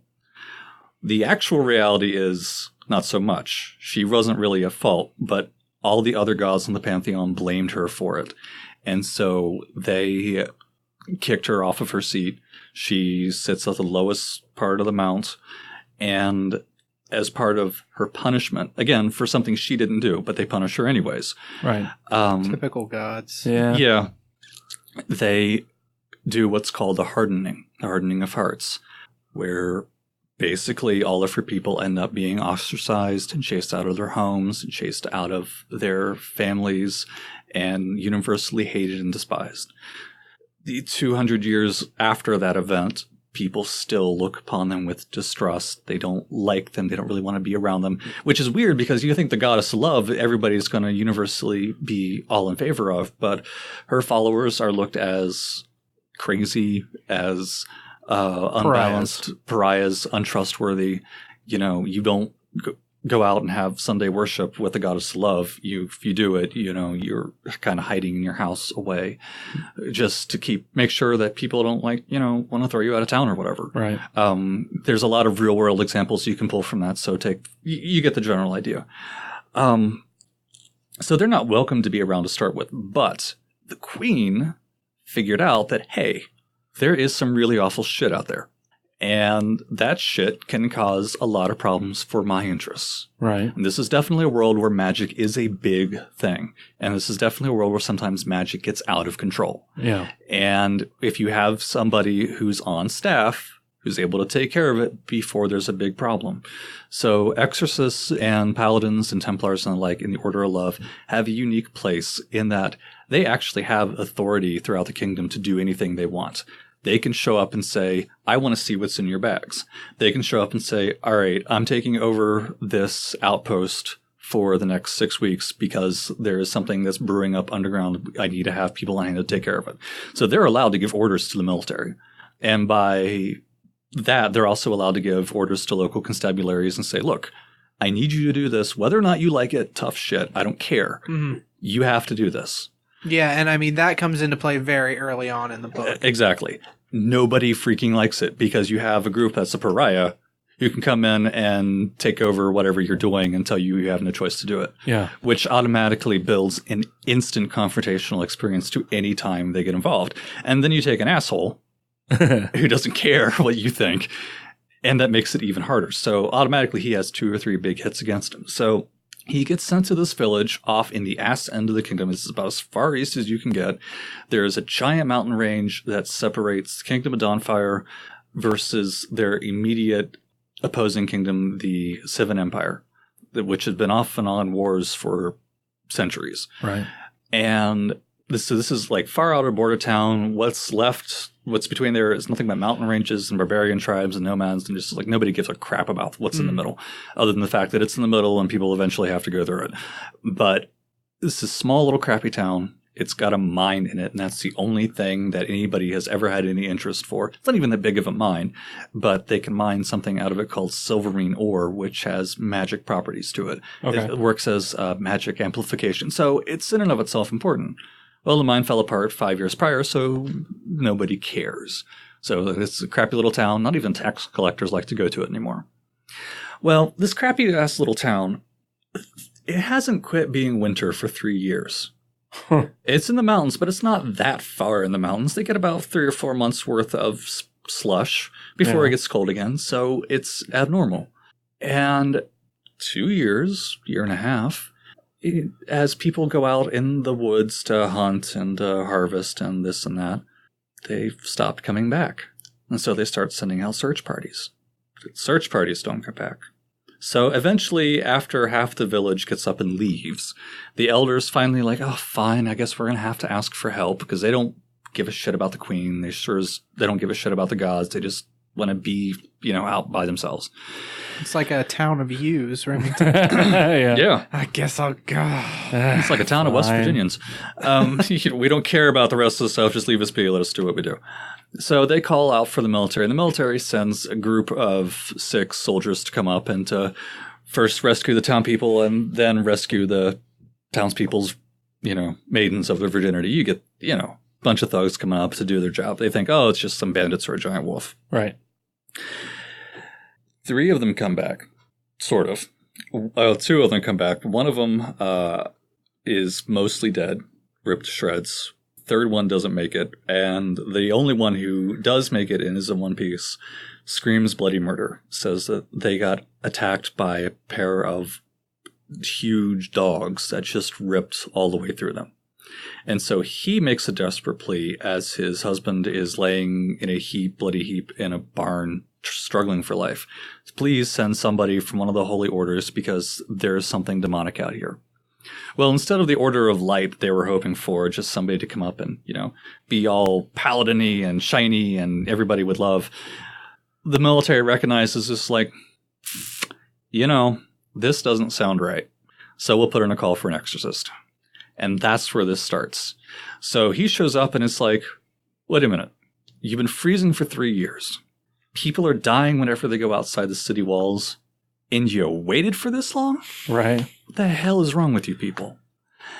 And the longer he's there, the more he realizes that it's not just a case where somebody's being eaten when they go outside the walls.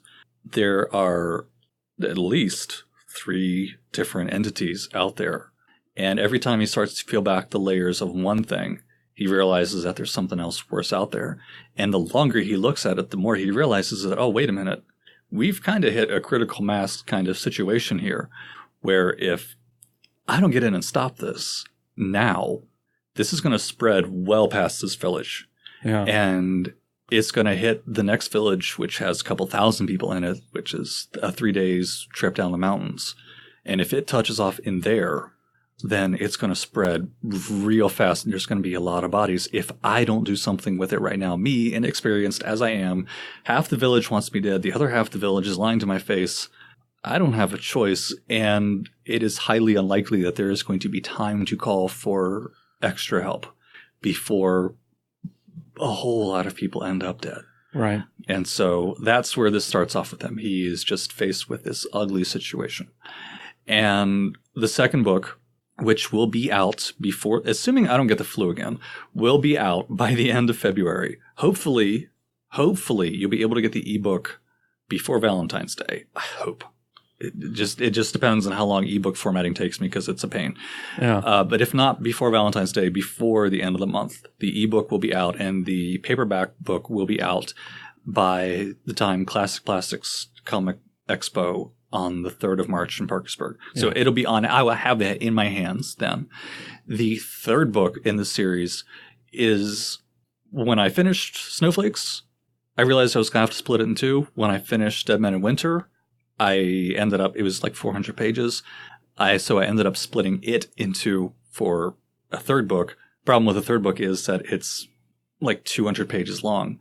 When my first 2 are 260, it felt like I would be sliding the reader by only giving them a much shorter book. Yeah. So I'm having to add to it, which I'm almost done with. I've got the plot figured out for the extra stuff that has to be changed. But so I'm hoping it will be ready to be published by May. Oh, wow. So that's a pretty quick turnaround then. Right. So the first book, it took me a year. The second book's apparently going to be another year to the day. But the third book will be out May, June at the very latest. I don't want it to be too long because I'm done. Yeah. I'm tired of finding new words for snow. I want to move on. I thought I was going to move on in December. No. I want to get to the next stuff, but I also want to finish up the story. So you will have the third book by the summer. So the second book by the beginning of March, third book middle of summer. There is going to be a short story published between Dead Men in Winter and the third book. Because, like I said, I had to put in some filler. Well, my first attempt at filler, I realized I was introducing too many new characters in a related but not entirely place. It ties into it. I was just like, well, you know what? This is going to stick out like a big, giant, sore thumb. Yeah. But I hate to throw away 20 pages of work. So after I publish Dead Men in Winter, and before Snowflakes, or before Favorite Things comes out, there's going to be a short story that you don't have to buy, you don't have to read.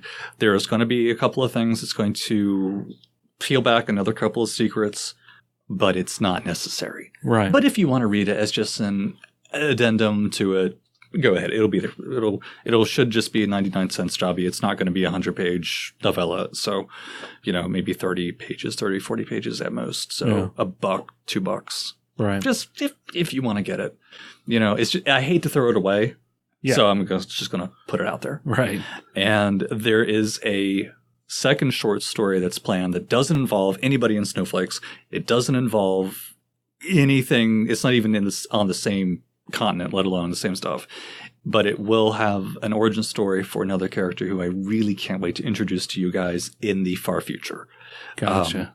It is just one of those like, okay, I need a break from Snow. Right. I need a break from McCarran, so let me go off and write this psychotic bitch. She goes by the name Lady Claw, so she's going to be damaged. Yeah. And she's a lot of fun. So in the future, my plan for this year is 2 novels and 2 short stories while I work on the 4th actual book. Yeah. And just for the sake of finally getting to say this, when I wrote Snowflakes in Summer, I didn't think anything of it. When I was thinking of the titles for the second book, there's the song Favorite Things. These are a few of my favorite things. Right. Yeah. So I sat down and I was just like, snowflakes in summer and dead men in winter. These are a few of my favorite things. And so the third book is titled Favorite Things. Snowflakes in summer, then dead men in winter. And then the third book will be Favorite Things. I have no idea what the short story that I just talked about is going to be titled in the middle of it. I can't think of few. I like that. Boom. Or the middle of it. It's a little on the nose, but I like it. Yeah, so, all right, I can work with that. These few. All right, that might actually be my working title, so if it is, thank you. Oh, sorry, TM. Oh, now you've got royalty. Too bad. Yeah. Fuck off. But I'm really proud of this, and this is something that the people that have read the full book of Snowflakes, they've all come back and said this is really good. Oh, I mean, the reviews on Amazon, I thumbed through them real quick, and there aren't a ton of them, but they are all very, very positive. Thank you. So now I have had a few people who have come back with some righteous criticism. I use something as a word a lot. yeah. Because something is a good word to describe a thing you don't know what it is. It is literally something. It is literally someone. Yeah. And so when you're dealing with a situation where you really have no idea what's across this fucking room, it is something. You're dealing with a layman who he's been a soldier for 35 years. He knows military tactics. He knows how to hold a shield and a sword. He knows where to put a trench. He knows where to build this and that. He doesn't know what a Shiriak is. He doesn't know, who the 15 fallen gods are. It is something to him. So it's just, you're saying that you had criticism because you were describing it like the soldier saw something across the room? Exactly. I mean, and there is a lot of that because, you people who don't know what's going on, so they're using generic words. And when I'm working as a narrator in parts of it, well, just because I'm the narrator, I know what it is. Yeah. Doesn't mean that from the characters themselves are going to know what it is. So I have been told that I have a writing style that writes like I speak. Yeah. I'm more of a fan of that anyway. Right. I'm not like super formal. I use a lot of italics. I use a lot of commas. Mm-hmm. I've never met an and I didn't like. So it's not written like you would expect a Stephen King novel, to reference him again. It's not written like you'd expect to see a polished editor novel. It's written the way I speak. I'll be the first one to say that. Now, as far as content goes, you might have guessed at some point that this is a fantasy series. I don't know how.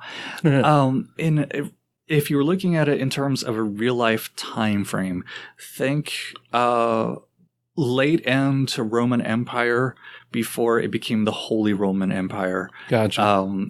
With some stuff from early medieval Europe. So you will see people walking around with trosses and leggings, but at the same time, and you will see references to ships with cannons or castles with cannons on them, where gunpowder is a thing. But at the same time, you're also going to be seeing people who are still pissing in pots, who don't really have a lot of even the basics of Roman, what's the phrase? Plumbing. Roman plumbing, yeah. Okay. So there's a mixture of that. I mean, think like World of Warcraft, where you've got dwarves with cannons and everybody else is walking around with pitchforks. Yeah. Can you put yourself in the mindset of World of Warcraft, Remington? No, I know you're not I very don't- familiar with I don't. Yeah, I don't know how I could possibly don't think of know. that. The giant World of Warcraft posters you had out in your living room. Yeah. or or hanging the from the front. or the Horde and Alliance banners that are hanging on my front porch. That's how I knew where your house was. Exactly. I bet a nerd lives there. Yeah, it kind of stuck out. So think in terms of that. And the way I can explain this is like, well, how can you have gunpowder, in an era when people weren't doing this stuff? How do people have, full-scale pikes and halberds and stuff like that and full plate armor when you're also talking about people walking around with, simple wood shields and spears? Like, okay. Because it's fucking fantasy, man. It's fantasy. Get off my back. It's fantasy. Magic is a thing. Yeah. When you throw in magic as an entity itself, it kind of changes the way you see technology. Like Star Trek did. Star Trek came out and suddenly you had doors that open up when you walked in front of them. Grocery stores didn't have that when Star Trek came out. Yeah. You had Star Trek Next Generation where they had the pads and the PDAs and stuff. Well, we have that now. We took our inspiration from that. Yeah. So while they're signing it off as 24th century technology, we have it in 1998. So to me, it's not much of a stretch. Hey, that mage can make things blow up. Well, it How makes can me I think do of, that? I had a D&D world where I introduced gunpowder, and I remember showing a friend of ours who played D&D's a good 10 to 15 years older than us, and Ralph has played D&D forever, and I remembered showing him this world, and he was like, "You're introducing gunpowder? Good luck," like telling me it was a terrible idea. Yeah. But in my mind, it's like, somebody has a flintlock that they have to reload or a rifle versus a mage who at like 4th level can cast fucking fireball. Right. It's really not that big of a stretch to say like, okay, if the guy can manage to get off a shot, you're dead. Just like a mage can get off fireball and will probably kill you at low levels. Right. Yeah, and consider it like an arms race. Okay, there are mages in this world who can throw giant fireballs and destroy a castle wall. I'm a farmer. Yeah. I'm a king. How do I combat that? So, it's an arms race in 500 BC. Yeah. How do you keep up if you're mundane versus somebody that can fling lightning bolts? Well, you have to make certain technological advancements. Right. This guy can see in the dark. Well, how can I do that? That kind of thing. What Take kind off of my sunglasses. can I find can I figure out a compound that's going to have long-lasting light effects that I can carry around my neck like a lightstone or something like that. Yeah. So I try to explain it in that kind of thing. So it doesn't look too out of place. Right. Okay. Now, as far as content goes, I am going to be straight up honest with you. I like blood. I like guts. I like gore. I like sex. And there's violence. Heathen! I know. There's violence. In some parts, it's gratuitous. In some parts, you're going to look at it and be like, ew. I want you to feel ew. I want you for a minute to be like, oh God, that is gross. Yeah. Good. I'm getting a reaction out of you. I'm getting the same reaction out of you as the character's feeling. This is what I want. You just walked across the slaughter. You see a woman dead. You see a couple of kids dead. You see evidence that raiders raped somebody. You see these things these horrible, awful things, and you get offended. You get angry. You get hurt. Cool, because so's he. Right. He is feeling the same exact things. You may not agree with the things he is feeling, but you're going to understand why he's feeling those. And I want you to have that visceral reaction. So with that said, bad things happen to people in this book. So you're saying these books are a hard R? These are a hard R. These are not books that I would let a kid read. I actually turned away a kid who wanted to buy them at a convention last year. He's like, oh, this sounds really cool. Look, this is not made for your age group. Right. This is not your demographic, son. I would feel bad if you bought this book and read it because I would feel even worse when your dad came back and beat my ass. That is for letting you read them. And that is the other thing. So I actually lost a couple of sales just for that over this last convention season because I felt bad. There's one other warning I want to put on it because in the next book, one of the taglines I have for the series is that bad things happen to good people and the good people are questionable. Right. That's unfortunately who I am. Nobody in this book is 100% an innocent, except for the actual innocence. Right. The main character, he's got issues. The main character in the other book, he's got issues. Violence is in their lives in one form or another. Even the people where violence isn't part of their lives, they're still interacting with the characters where violence is a part of their lives. And nobody calls in an exorcist because everything's coming up daisies. Yeah. You know, if you get called in and your job is literally to deal with the horrible darkness that lurks in people's hearts and under their feet, you know, you're not going in there with sunshine at your back and rainbows coming out your ass. Right. Yeah. You're dealing with really horrible situations. And there is violence against children. There is a child that dies in snowflakes, straight up. And it's not pleasant. It's not pleasant when they find him. In Dead Men in Winter, there is violence against women. Okay. There is definitely a scene where it's not the sexual violence it's there, but it's not detailed out. It's just like, oh, you know what's about to happen, and then a cutscene. Okay. There is something that happens to that person after that some readers are going to find objectionable. I am sorry for that. It makes sense in the world that it is written in, and the main character hates what happens. The other characters around have reason. I mean, it's not a good situation. It's not something you're going to read and feel good about and walk away with a smile. And I want to point that out because this is not a book series that is for everybody. If you're not okay with Game of Thrones, you will probably not be okay with this book. If you're not okay with Edward R. Lee's horror books about City Infernal, House Infernal, and Infernal Angel and that series, you probably will not be okay with some of the content in this book. So I just want to be very open about this.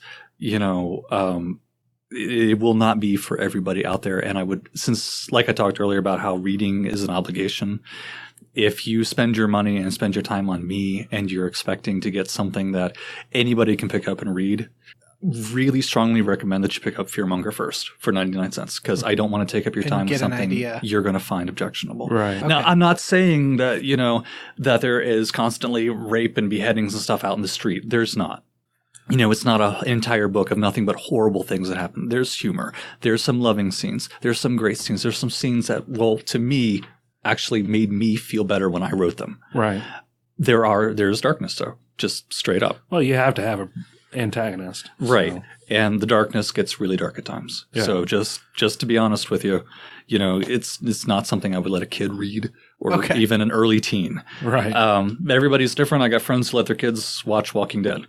You know, there's scenes in Walking Dead that are dark and horrible and awful. There's scenes in this book, but there's also some scenes that I think are really strong, powerful, and empowering at the same time. At least I try to be. Yeah. So if you're easily offended, stay away from me. Well, there you go. Which I need a tattoo on my back anyways. If you're not easily offended, go for it. You know, I think it may be your kind of thing. So if you're looking for a dark D&D, if you're looking for Game of Thrones meets Warcraft, I think I'm your guy. All right, cool. So I definitely do want to thank both of you very much for letting me come out and do this today. This has been a blast. This has been exciting. Anytime you guys want me back, please let me know. And hopefully next time I can come out and talk about the charity group that I work with. Yeah. Just as a free, hopefully they won't yell at me for this. If you see me out and about throughout West Virginia, generally speaking, I'm going to be in a Ghostbusters uniform. I work with the West Virginia Ghostbusters. We are a charity organization that works with the American Heart Association and the Children's Home Society of West Virginia. And we do parades, conventions, birthday parties, hospital visits, and economic festivals and stuff like that all throughout the state of West Virginia. Yeah. Some in Kentucky, occasionally a little bit in Ohio, to raise funds for our toy drive and for the American Heart Association every year. So if you see me out and I'm a Ghostbuster and you want to talk to me about book stuff, please feel free. I might even have copies in my car if you're really excited. But if you do see me out as a Ghostbuster, please feel free to stop by, take a look at some of the things that we do and some of the things that we offer for donation purposes to help us help out kids throughout the year. And you can check us out on Facebook, facebook.com/WVGBS. If you want to see what the Ghostbusters are up to throughout the state of West Virginia, that's where to go. We do a lot of really good work. And the work that they do is much more child-friendly and sanitized than the work that I do. Yeah, it's an awesome organization. We've seen it before. And to what you said, thanks for coming on, man. It's my been pleasure. great to have you on and talk. We always love having a guest on. And Especially a guest that I don't have to do much work on. Hey, you know what? Look, moral obligation. If I've made your time easier, you will have me back in the future. That's right. See? So, it's like a Jedi mind trick. Yeah. You want to do shout outs and stuff too? Yeah. One last thing before I do want to say this. If you order a book off of Amazon, you're not going to get it signed. The books that I sell out of my own house, they are signed by not only myself, but also the cover illustrator, who is my mother. Hi, Mom. And so there are a couple extra bucks more, 11 versus 9 or whatever. However, if you do order a book online, or if you some fluke at some point find it at a bookstore and you buy it and you see me, or if you want to get in contact with me on Facebook or Instagram or whatever, which I'll give you guys full links to, please feel free to send me a message. I will be happy to sign it for you. If you just walk up to me in public and be like, hey, can you sign my book? That is going to be the highlight of my week, right. Let alone my day. Yeah. I'll gladly take care of it for you. So, yeah, just anytime. All right. So, yeah, thanks again. That is Josh Smith, author of the series Saga of the Dead Men Walking. And the books are, again, Snowflake in Summer, which is out now. Coming out by the end of February will be Dead Men in Winter. Right. Coming out by May, June will be Favorite Things. Yeah. And then the other two books that are available right now, in print and online, is Saga of the Dead Men Walking Blindsided, with Stanoth the Archer and Elrock the Dwarf. Okay. And then there's also the ebook on Amazon, Fearmonger. Okay. Which is the one that you recommend if anybody wants to start with. That's also got a taste. Karen. Right. That's a Karen in it, and it's 4 years in the future. Semi-spoiler. It looks like he dies at the end of Snowflakes, but he's in Fearmonger, so so don't consider it a mortal wound. Just consider it a wound that causes all kinds of horrible problems in Dead Men in Winter. Yeah, he just talked about not having any plot holes and yeah, there we go. So thank you so much for being on. We really appreciate it. Yeah, thanks, man. And if you have any questions or comments for us or Josh, feel free to, or you'd like to hear yourself on air, feel free to call us at 978 DU-OGRES. That's 978-386-4737. You can also reach us on Twitter at Dueling Ogres. Email us at duelingogres@gmail.com and leave a comment on the Facebook page like these nice people. Brad, go. Diamond Man Stephen Hines said about our last episode, The Mandela Effect. Yes. He said, great episode. You had me out of my comfort zone immediately with Brandon starting the episode. Just as we'd hoped for, Stephen. Yes. Then the Mammary Effect kept changing names. After laughing hysterically at the outtakes, I started remembering that the Berry-Stained Bears hung out with Nelson Mandela after killing Joseph Mengele. I don't know if he was trying to make a Mandela Effect joke or something, but that's 100% factual. Yeah, all of Nelson Mandela killed Joseph Mengele. Yeah. Viscount Terry W. Irvin II posted a video. This video expands upon the parallel universe theory of the Mandela Effect. The kid sort of reminds me of what Brandon was probably like as a junior high kid. I wasn't nearly as cool as this kid as a junior high kid. I didn't cuss. I was very quiet. I still went to church. I was a very different kid. Although I did have the same haircut. He also said, I've always known it's been mirror, mirror on the wall. I had to look that up because I wasn't sure. Apparently in the Disney version, they say magic mirror on the wall. Oh. Who's the fairest of them all. Yeah. So apparently they also have said mirror, mirror on the wall. That's from the original translation. So they're both right. Mandela Effect. They're both right. Jesse Starcher. Oh. Jesse Starcher also commented and said, I believe you mean the Mandingo effect. Yes. Which I can get right behind. In fact, I'm surprised I didn't come up with that word in our list. I don't think it had made it on. It was. It was the first one we said. Oh, was it? Yeah. I'm drunk. Yeah. We had quite a bit of, I also had Josh Wiley comment on when I shared out mine, because I'll share out, I try to remember to share out our podcast on my own page, and I couldn't find it right now, but he said something to the effect of he had been down that rabbit hole before, way more than he cares to admit, if I remember right. It's certainly a rabbit hole. Yeah, absolutely. So that wraps up this episode. Make sure to subscribe. Don't laugh at me. You just froze for a second. Brain's bad. Thinking. Good. We have no idea how to end this. It's going to go on for the rest of our lives. Just make the Windows XP shutdown noise for a second. Make sure to subscribe at our website at Dueling Ogres for news shows or articles pertaining to some of your favorite geek news. If you ever wanted to write an article, you can email us at duelingogres@gmail.com too and tell us about your geek stuff. Yeah. Yeah, if you ever want to write a guest article, okay, I'm always down. You won't get paid. Nope. So it's like being an author. Yeah, exactly. It's the same thing. I'm going to take a few hours out of my day and then not get anything for it. We just want to take your talent and milk that wet talenty teat. That's right. And finally, be sure to leave us a 5-star review on iTunes for fucking gold like that. Can I just say right now, if I was talenty getting teat. milked for anything, it would probably make the author experience so much better.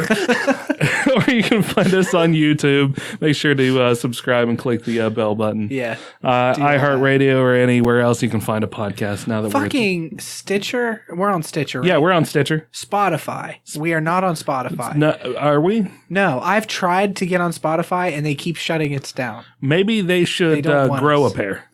They let podcasts on there. I've tried to write like super kiss assy, like I love your platform. I've never used Spotify, but like I love your platform. I would love to be on there. Well, now we're not getting on it. You Shit. think somebody at Spotify is sitting and listening to these episodes? Yes. Fuck no. I mean, obviously they are because everybody else has let us on. They haven't listened to them.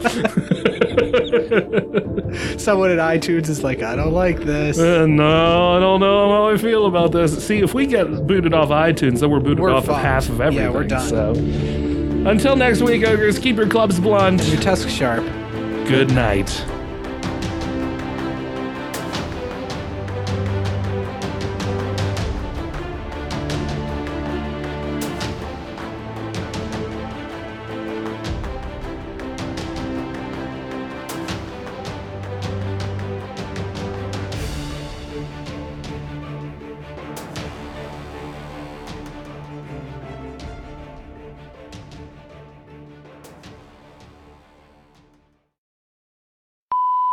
Through like you're not through like a government organization or anything, are you? Government? No. We are. We do operate under permission from Sony, though. Oh, okay. We're registered through the Ghost Corps. These are dynamic, so All right. it's usually better for them to be clear. Gotcha. We actually. Sony runs what they call Ghost Corps. They put it into place when they realized they were getting horrible fan backlash before the 2016 movie came out. Yeah. And so they said, anybody that wants to register with us, we will recognize your franchise and we will basically say, don't be a dick and you're with us. Oh, okay. And so they know we do what we do. They are happy we do what we do. But there is always that undercurrent of don't be a dick. Yeah, because at any point Sony could.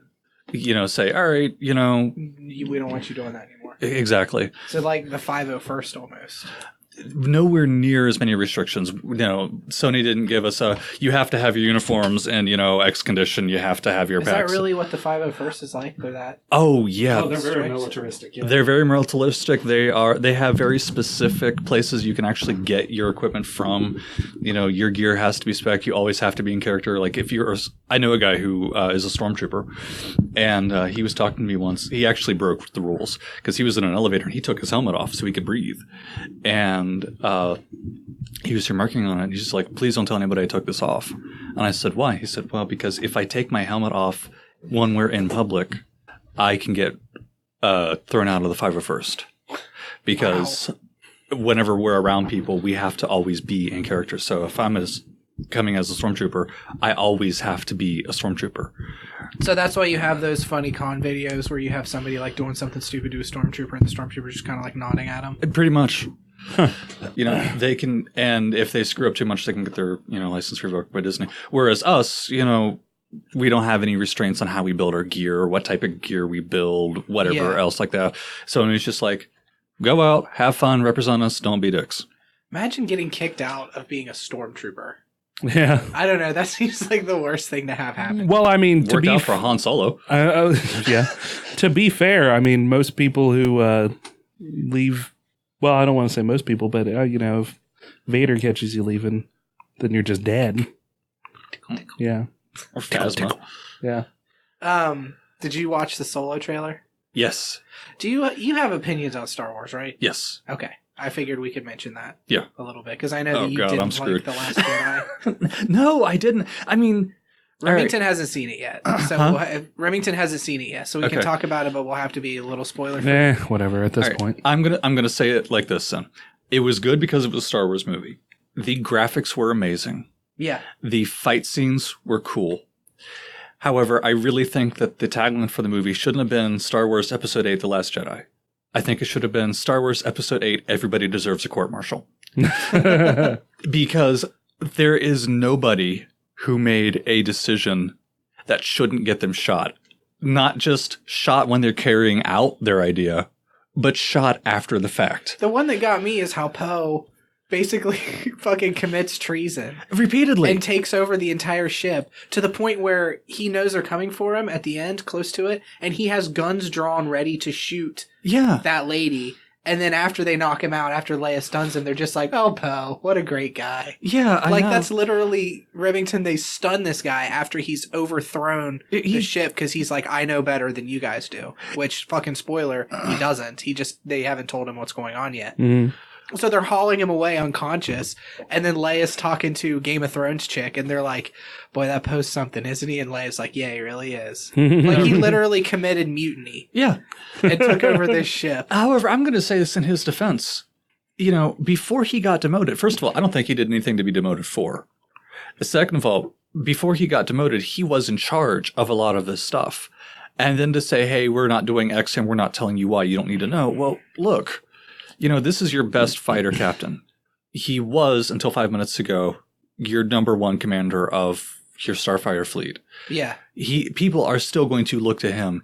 Keep him in the loop, if nothing else, so that all these other scared people will be able to look at him and say, okay, he's okay with what's going on. We'll be okay too. You know, it becomes a thing of trust. Militaristically speaking, no, he shouldn't, you know, but if they're going to do that, they should have tossed him in the brig to start with. Well, and the fact that they didn't tell him what they were doing, what their plan was, made zero sense why they were keeping that a secret. Exactly. You know, everybody should have known at that point. Yeah. Or at least anybody who's even remotely in a command level. Because the way they acted was, it was just like 5 people who knew. Yeah. Well, the Game of Thrones chick, I felt like, was completely unneeded. She was. I think they could have had Leia fill that role. Yeah. Without her flying. Yeah. Yeah, there's part of it, Remington, that I haven't talked about. You need to watch this movie, because I don't want to spoil stuff for you, but you see Leia fly like Superman. Well, she flies through space like Superman. Yeah, it was fantastic. It was a force pull kind of thing, but you don't get in unless you know Star Wars. You have no idea she has any connection to the Force. They don't mention it. She just gets blown out into space. Yeah, you see her dead. People she starts to ice over. People are like, because things are going crazy. Then you see her finger twitch, and then she like. and fucking flies through space into like an airlock and then collapses. Yeah. And they're like, oh, Leia, what the hell? No mention. Like, there's no lead up at any point where like she senses something happen ahead of time to be like, hey, by the way, just in case you missed it, Leia's force sensitive. She's just suddenly fucking flying through space. The two things that absolutely killed me, the thing that absolutely completely broke the movie for me is so stupid. But when it happened, I was just like, all right, I'm ready for this to be done. Was that scene where I forget what happened immediately before, but you cut to this imperial looking device that's coming down the screen and there's steam coming out of it. And this is big black round thing. And I'm just like, wow, that kind of looks like an iron. And then the camera pans out and you realize, yeah, it's actually a robotic iron that Kylo Ren is using to press his jacket. Oh, yeah. And I was like, okay, you've got this really awesome piece of looking tech. You're trying to make the audience think this is a really awesome piece of tech. And then you're panning out and it's an iron. I was just like, all right, I'm done. I realized everybody in this movie's in. The one person in the movie I had any respect for was Hux. Hux. Yeah, he was a good character. Hux knows his job. Everybody else around him is a total fucking idiot. What'd you think about what they did with Luke? I actually do understand why Luke did what he did when he realized Kylo was going dark. Yeah. That to me made the most sense because Luke understands that every time the Jedi Order encountered somebody who was going dark side and they didn't stop it, a ton of people died. Yeah. And he knew that. You don't care about spoilers at this point? Okay. The reason that Kylo Ren turned evil, because Luke was training him, you see that in Force Awakens. Yeah. The reason Kylo Ren turns evil is Luke senses that Kylo Ren has so much power, but he can't quite control it, so Luke senses like he's got some dark in him. Yeah. It was more than that. Luke had a Force vision. Luke actually sensed that Snoke was working his efforts on it. So Luke could see that Kylo was going dark.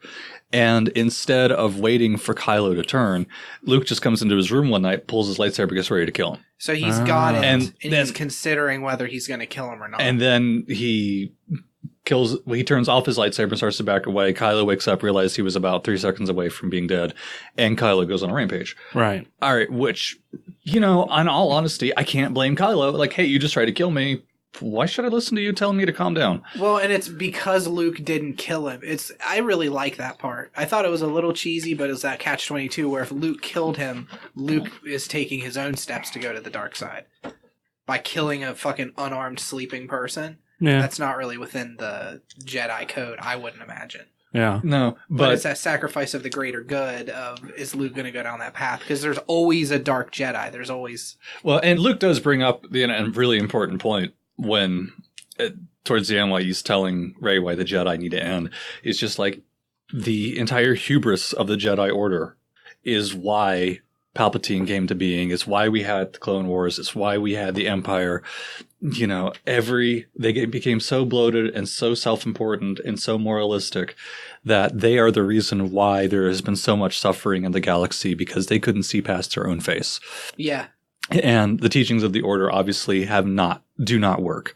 So, all right, dude, you're completely right. And it was actually kind of cool to see that he was throwing back all the way, just like, if you guys hadn't been, because even if the Order back in the Clone Wars hadn't been such a bunch of jackasses to Anakin. Yeah. Because, in the movie, you get a really just brief glimpse of it, like, oh, look, Anakin's being a whiny bitch. But when you look at the Clone Wars themselves, the cartoon series, and you see that Anakin was, he knew his shit. Yeah, he was brash. Yeah, he was impulsive. Dude's like 18. What do you expect? Yeah, they were just shitty to him. And to be shitty. If you had treated the man with even a minimal bit of respect, then he would have been so much better, and he wouldn't have fallen prey to Palpatine. Yeah. Because Palpatine just built up on all the crap that they gave him. That was Palpatine's entire shtick. Yeah, Palpatine's basically like, man, they're being real shitty, huh? Yeah. Yeah. That happens how every marriage ends ever. Somebody else comes like, wow, she's being a bitch to you, isn't she? And suddenly you have that moment of like, wait a minute. Yeah, you're right. She is a bitch. You drop everything. I was trying to push it over. Yeah, I know. But yeah, Hux is just like, if anybody had listened to Hux the entire movie, anybody, Snoke or Kylo, and willing to bet if Phasma had listened to Hux at some point, if the guys running the MT6s at the end had listened to Hux, it would have been over. Yeah. Hux is just like, would you please? And that 1 second where Hux thought had a chance to kill Kylo, and he really came this close himself to do it. I'm just like, please shoot him. As far as Kylo goes, I think he is the worst villain in any of the Star Wars movies. Oh, for sure. Any of the Star Wars TV shows, even the guys from the Trade Federation made more sense than Kylo Ren. Right. And were actually more likable. Yeah. And I see Kylo, and I'm just like, oh, look, it's whiny bitch baby. Yeah, that's how I felt. I'm just like, oh my God. Like, and people are just like, he's the best villain ever. Like, look, please, he's not even Vader's He's the fanboy. best villain in like a reality TV show. Yeah. Who, Kylo? Yes. I find him fairly insufferable. I like Kylo Ren. Well, of course you do. Yeah. Sorry, dude. Okay, let me ask. Of course I do. Let me ask this. Because I'm insufferable. Yeah. Why do you like Kylo? Just a cool guy. He's just no, cool guy. No, I'm self-conscious. Fuck you guys. No, I like the costume. I like the lightsaber. I like the mask. So it's not necessarily the performance or the actor that you liked. It's just that he looks cool. I like the story. I like that he's living in Vader's shadow and he wants to be Vader. I like that a lot about him as a character. I can give you that because that is a cool idea. That's but what he does. But at the same time, he has a pretty fair point. He is a whiny bitch baby. Oh, no, he is. Well, one of the opening scenes of the second movie, I love the fucking mask. Snoke tells him because he fails. Snoke's like, take off that ridiculous mask. So then you see him. This was in the trailers. Yeah. You see him punching a wall. He's like standing in the elevator and he takes his mask off and then he just punches it into pieces. So mask is gone like 10 minutes into the movie. Yeah, and the rest of the time he's walking around with a bandage on his face. Just a really crappy It almost looks like a Star Wars Band-Aid. Because it does. It's like a Band-Aid that's striped. Yeah. And it looks like whenever I've seen Kylo Ren Band-Aids. Yeah. It looks like the shoulder bandages that Cesaro has on the WWE. It's just like, yeah, look, yeah. And it's like, dude, Yeah. And all I can say is that if I understand that Snoke wanted Kylo to kill his mother. Okay, I get that. Yeah. Which is why they were doing the slow motion chase of the fleet. On the other hand, you have more than one Star Destroyer. Have one of them jump about 30 miles ahead of the fleet. You know the direction they're going. Track the direction. Drop it there. Drop another one at another direction. Have triangulation, maybe a third in front. And then have somebody disable their fucking engines. Then catch up to them. Well, the problem with Star Wars is that, and with most movies, is they forget that space is in every direction. Yeah. So it's like a slow car chase. Yeah. They don't think that, like, hey, maybe the Star Destroyer can go above them and then go this way towards them or anything. No, it's literally like just a slow car chase. Yeah. Star Trek did it better. Star Trek has done nothing better than Star Wars. They use three-dimensional space in Star Trek. No, yeah, they they do. To a They do. degree. The Defiant battle against the Cardassian fleet. Oh, God. Or That the one. Dominion fleet. Or when they are, when the Enterprise is hiding in the, it's like a nebula of some kind, and Do you know original. Do you know who honestly movie. of the which Star one was Trek that? style shows? Do you know who honestly did it best? Who's that? Orville. Oh yeah. The first. You guys nerd it up. You can go fuck yourself, Brandon. Can I get some extra water too? Because apparently I'm dying of thirst over here. Water? Yeah. Orville. There were like 3 different fights where the Orville did it so great, especially that first episode where they're going off against that Kree destroyer. Yeah. And they're just pulling all sorts of wonky, Yeah. 3-dimensional stuff. And I'm just like, however, And you know that Seth MacFarlane is like, okay, this is one thing that I haven't liked about all of these space things. yeah, Space is three-dimensional. Let's get fucking three-dimensional, guys. that show is so much better than it has any right to be. Yeah. I'm watching that, and Well, it comes from a place of love. I mean, that's why it's so good. He Yeah. loves all of that shit. I was expecting to see with the Orville. I was expecting to see Family Guy in space. Family Guy in space, some low budget, thing. Yeah. But what I get instead is I actually can identify completely with these characters because they're realistic. You got the helmsman who drinks. Yeah. He shows up to work drunk. He makes no bones about it. He is a horrible human being. Yeah. You've got the creepy alien that just wants to shag the doctor. You know, he's a walking sexual harassment complaint. Yeah. All right. You got the husband and wife, former husband and wife duo that still feel spark to each other, but they can't get over, what happened between each other. All right. So you don't have the cream of the crop with the Federation. You got the guys that you'd stick, out on a small scouting vessel that you send off to the corners and have them handle, cargo runs. Right. Cool. Yeah. You've got the real people. Yeah. And, some of the stuff is a little outlandish, and some of it's just kind of crappy for humor's sakes.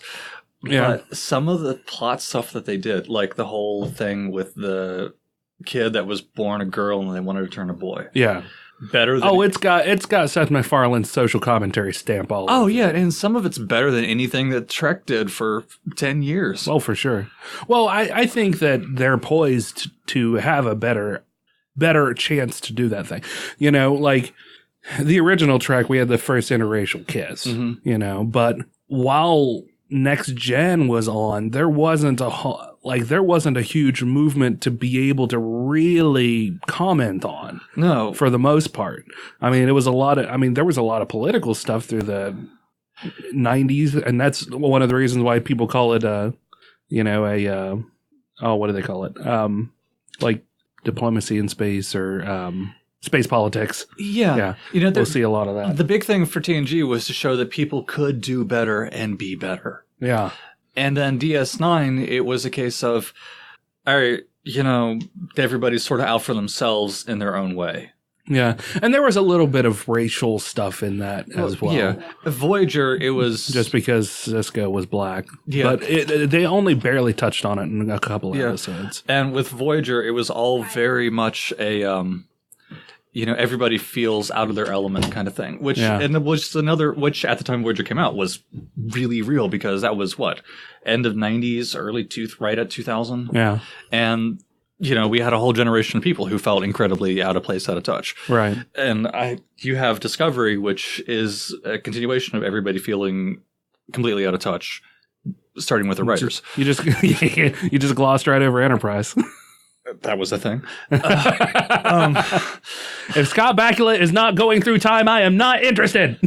Well, considering some of the stuff that Scott Bakula said lately, I'm really not interested. Oh yeah, I haven't. He is turned into a nut job. Oh yeah. Yeah. Oh, that's not in a kind of good sad. way. I like Scott Bakula. But now Orville's just like, hey, everything sucks and everybody's horrible. This is the current Star Trek. You want to get drunk? So, everybody's horrible. We all admit everybody's horrible. So let's just go with people being horrible and show people how they can be better while being horrible. Yeah. However, I'm going to break from the norm. I'm going to say the best science fiction sci-fi show on the air right now is The Expanse. Haven't seen it. You have to watch Expanse. Don't tell me what to do. I'm telling you what to do. Have you seen The Expanse? All right, you both. I am giving you guys homework. You're giving me the opportunity to plug my book and the team. I'm telling you, as my way of saying thanks, go and watch The Expanse on Sci-Fi. It is the best, bar none, space sci-fi show. Period. They have the most realistic space fights you will see in anything that has been out in the last 30 years, if ever, because they actually take things into consideration like gravity and thrust and physics. And, one of their chief weapons is a... Surprise. Well, that. One of their chief weapons is a rapid fire... I got it. Yeah, is a rapid fire style railgun. Uh-huh. And, it acts like a submachine gun in space. And here's the truth. That's the type of stuff you would use. You're putting flechetti rounds in space. Yeah. And... once that stuff starts puncturing your hull, you're done. You know who else had pretty good space battles when it came to 3 dimensions and that sort of thing? BSG? Babylon 5. Yeah. Yeah? They did. That was another... That show was ahead of its time. Yeah. Yeah, absolutely was. You had nothing to say about Babylon 5. That's because it had been a long time since I'd seen any of it. And you know how bad my memory is. But I remember enjoying the shit out of the show. So I need a word. Give me a word. Thorazine. Venkman. Spankman. Lady Egon. Masturbation. I don't know. Do you want to pick a word? We always have a word. Thank you for joining us as always on this. Whatever word you pick. Wednesday evening. This is a great honor. Don't fuck it up. This is why I'm drawing a blank. I'm miserably cold. Miserably cold. We haven't done it. I can't. Wouldn't it be weird if we had? This is very specific. Yeah. We did that 47 episodes ago. Sorry. One of our best ones is we had a friend of ours on here, and we were like, Steven, give us a word. He had no connection to this at all, and he just goes, pudding. So that's what we used. Thank you for joining us as always on this pudding. I don't know if I want to explain your D. Somebody needs to. Anyways, hey, I'm not going to do it. I mean, It's like Cthulhu down there. Look, I'm just going to say it's the kind of thing where you want reviews on it. But all right. 3 stars on Amazon, huh? It's only 3? 49 reviews. I was going to say 3 stars is not a bad thing depending on the count of reviews. Yeah. So Okay. If your average of 49 is only a 3-star review, you are doing something wrong, but that's just me. Anyways. Yeah. And by the way, here's another thing for the outtakes. All right. Anyways. Sit down. I'm getting there. Get the fucking down there. Get the fucking down there. You heard me. Did I just stutter? I'm surprised we didn't get any sort of icy storm at all. It seems perfectly fine out there. Yeah, I know. They were fucking just jerking us off. I heard that half of Vienna lost power last night. Really? Yeah. Good thing it's not this half. 1,800 people lost power. I had a friend lost power until 6 o'clock this morning. Oh, last night? Mm-hmm. Well, I mean, welcome. I was just fine. I was cozy and warm. I kept watching my power flicker and I was just like, oh, great. I'm going to wake up in the heat tomorrow. Anyways. Where do we leave off? So he was talking about his friend who was making $1,000 a month. Yeah.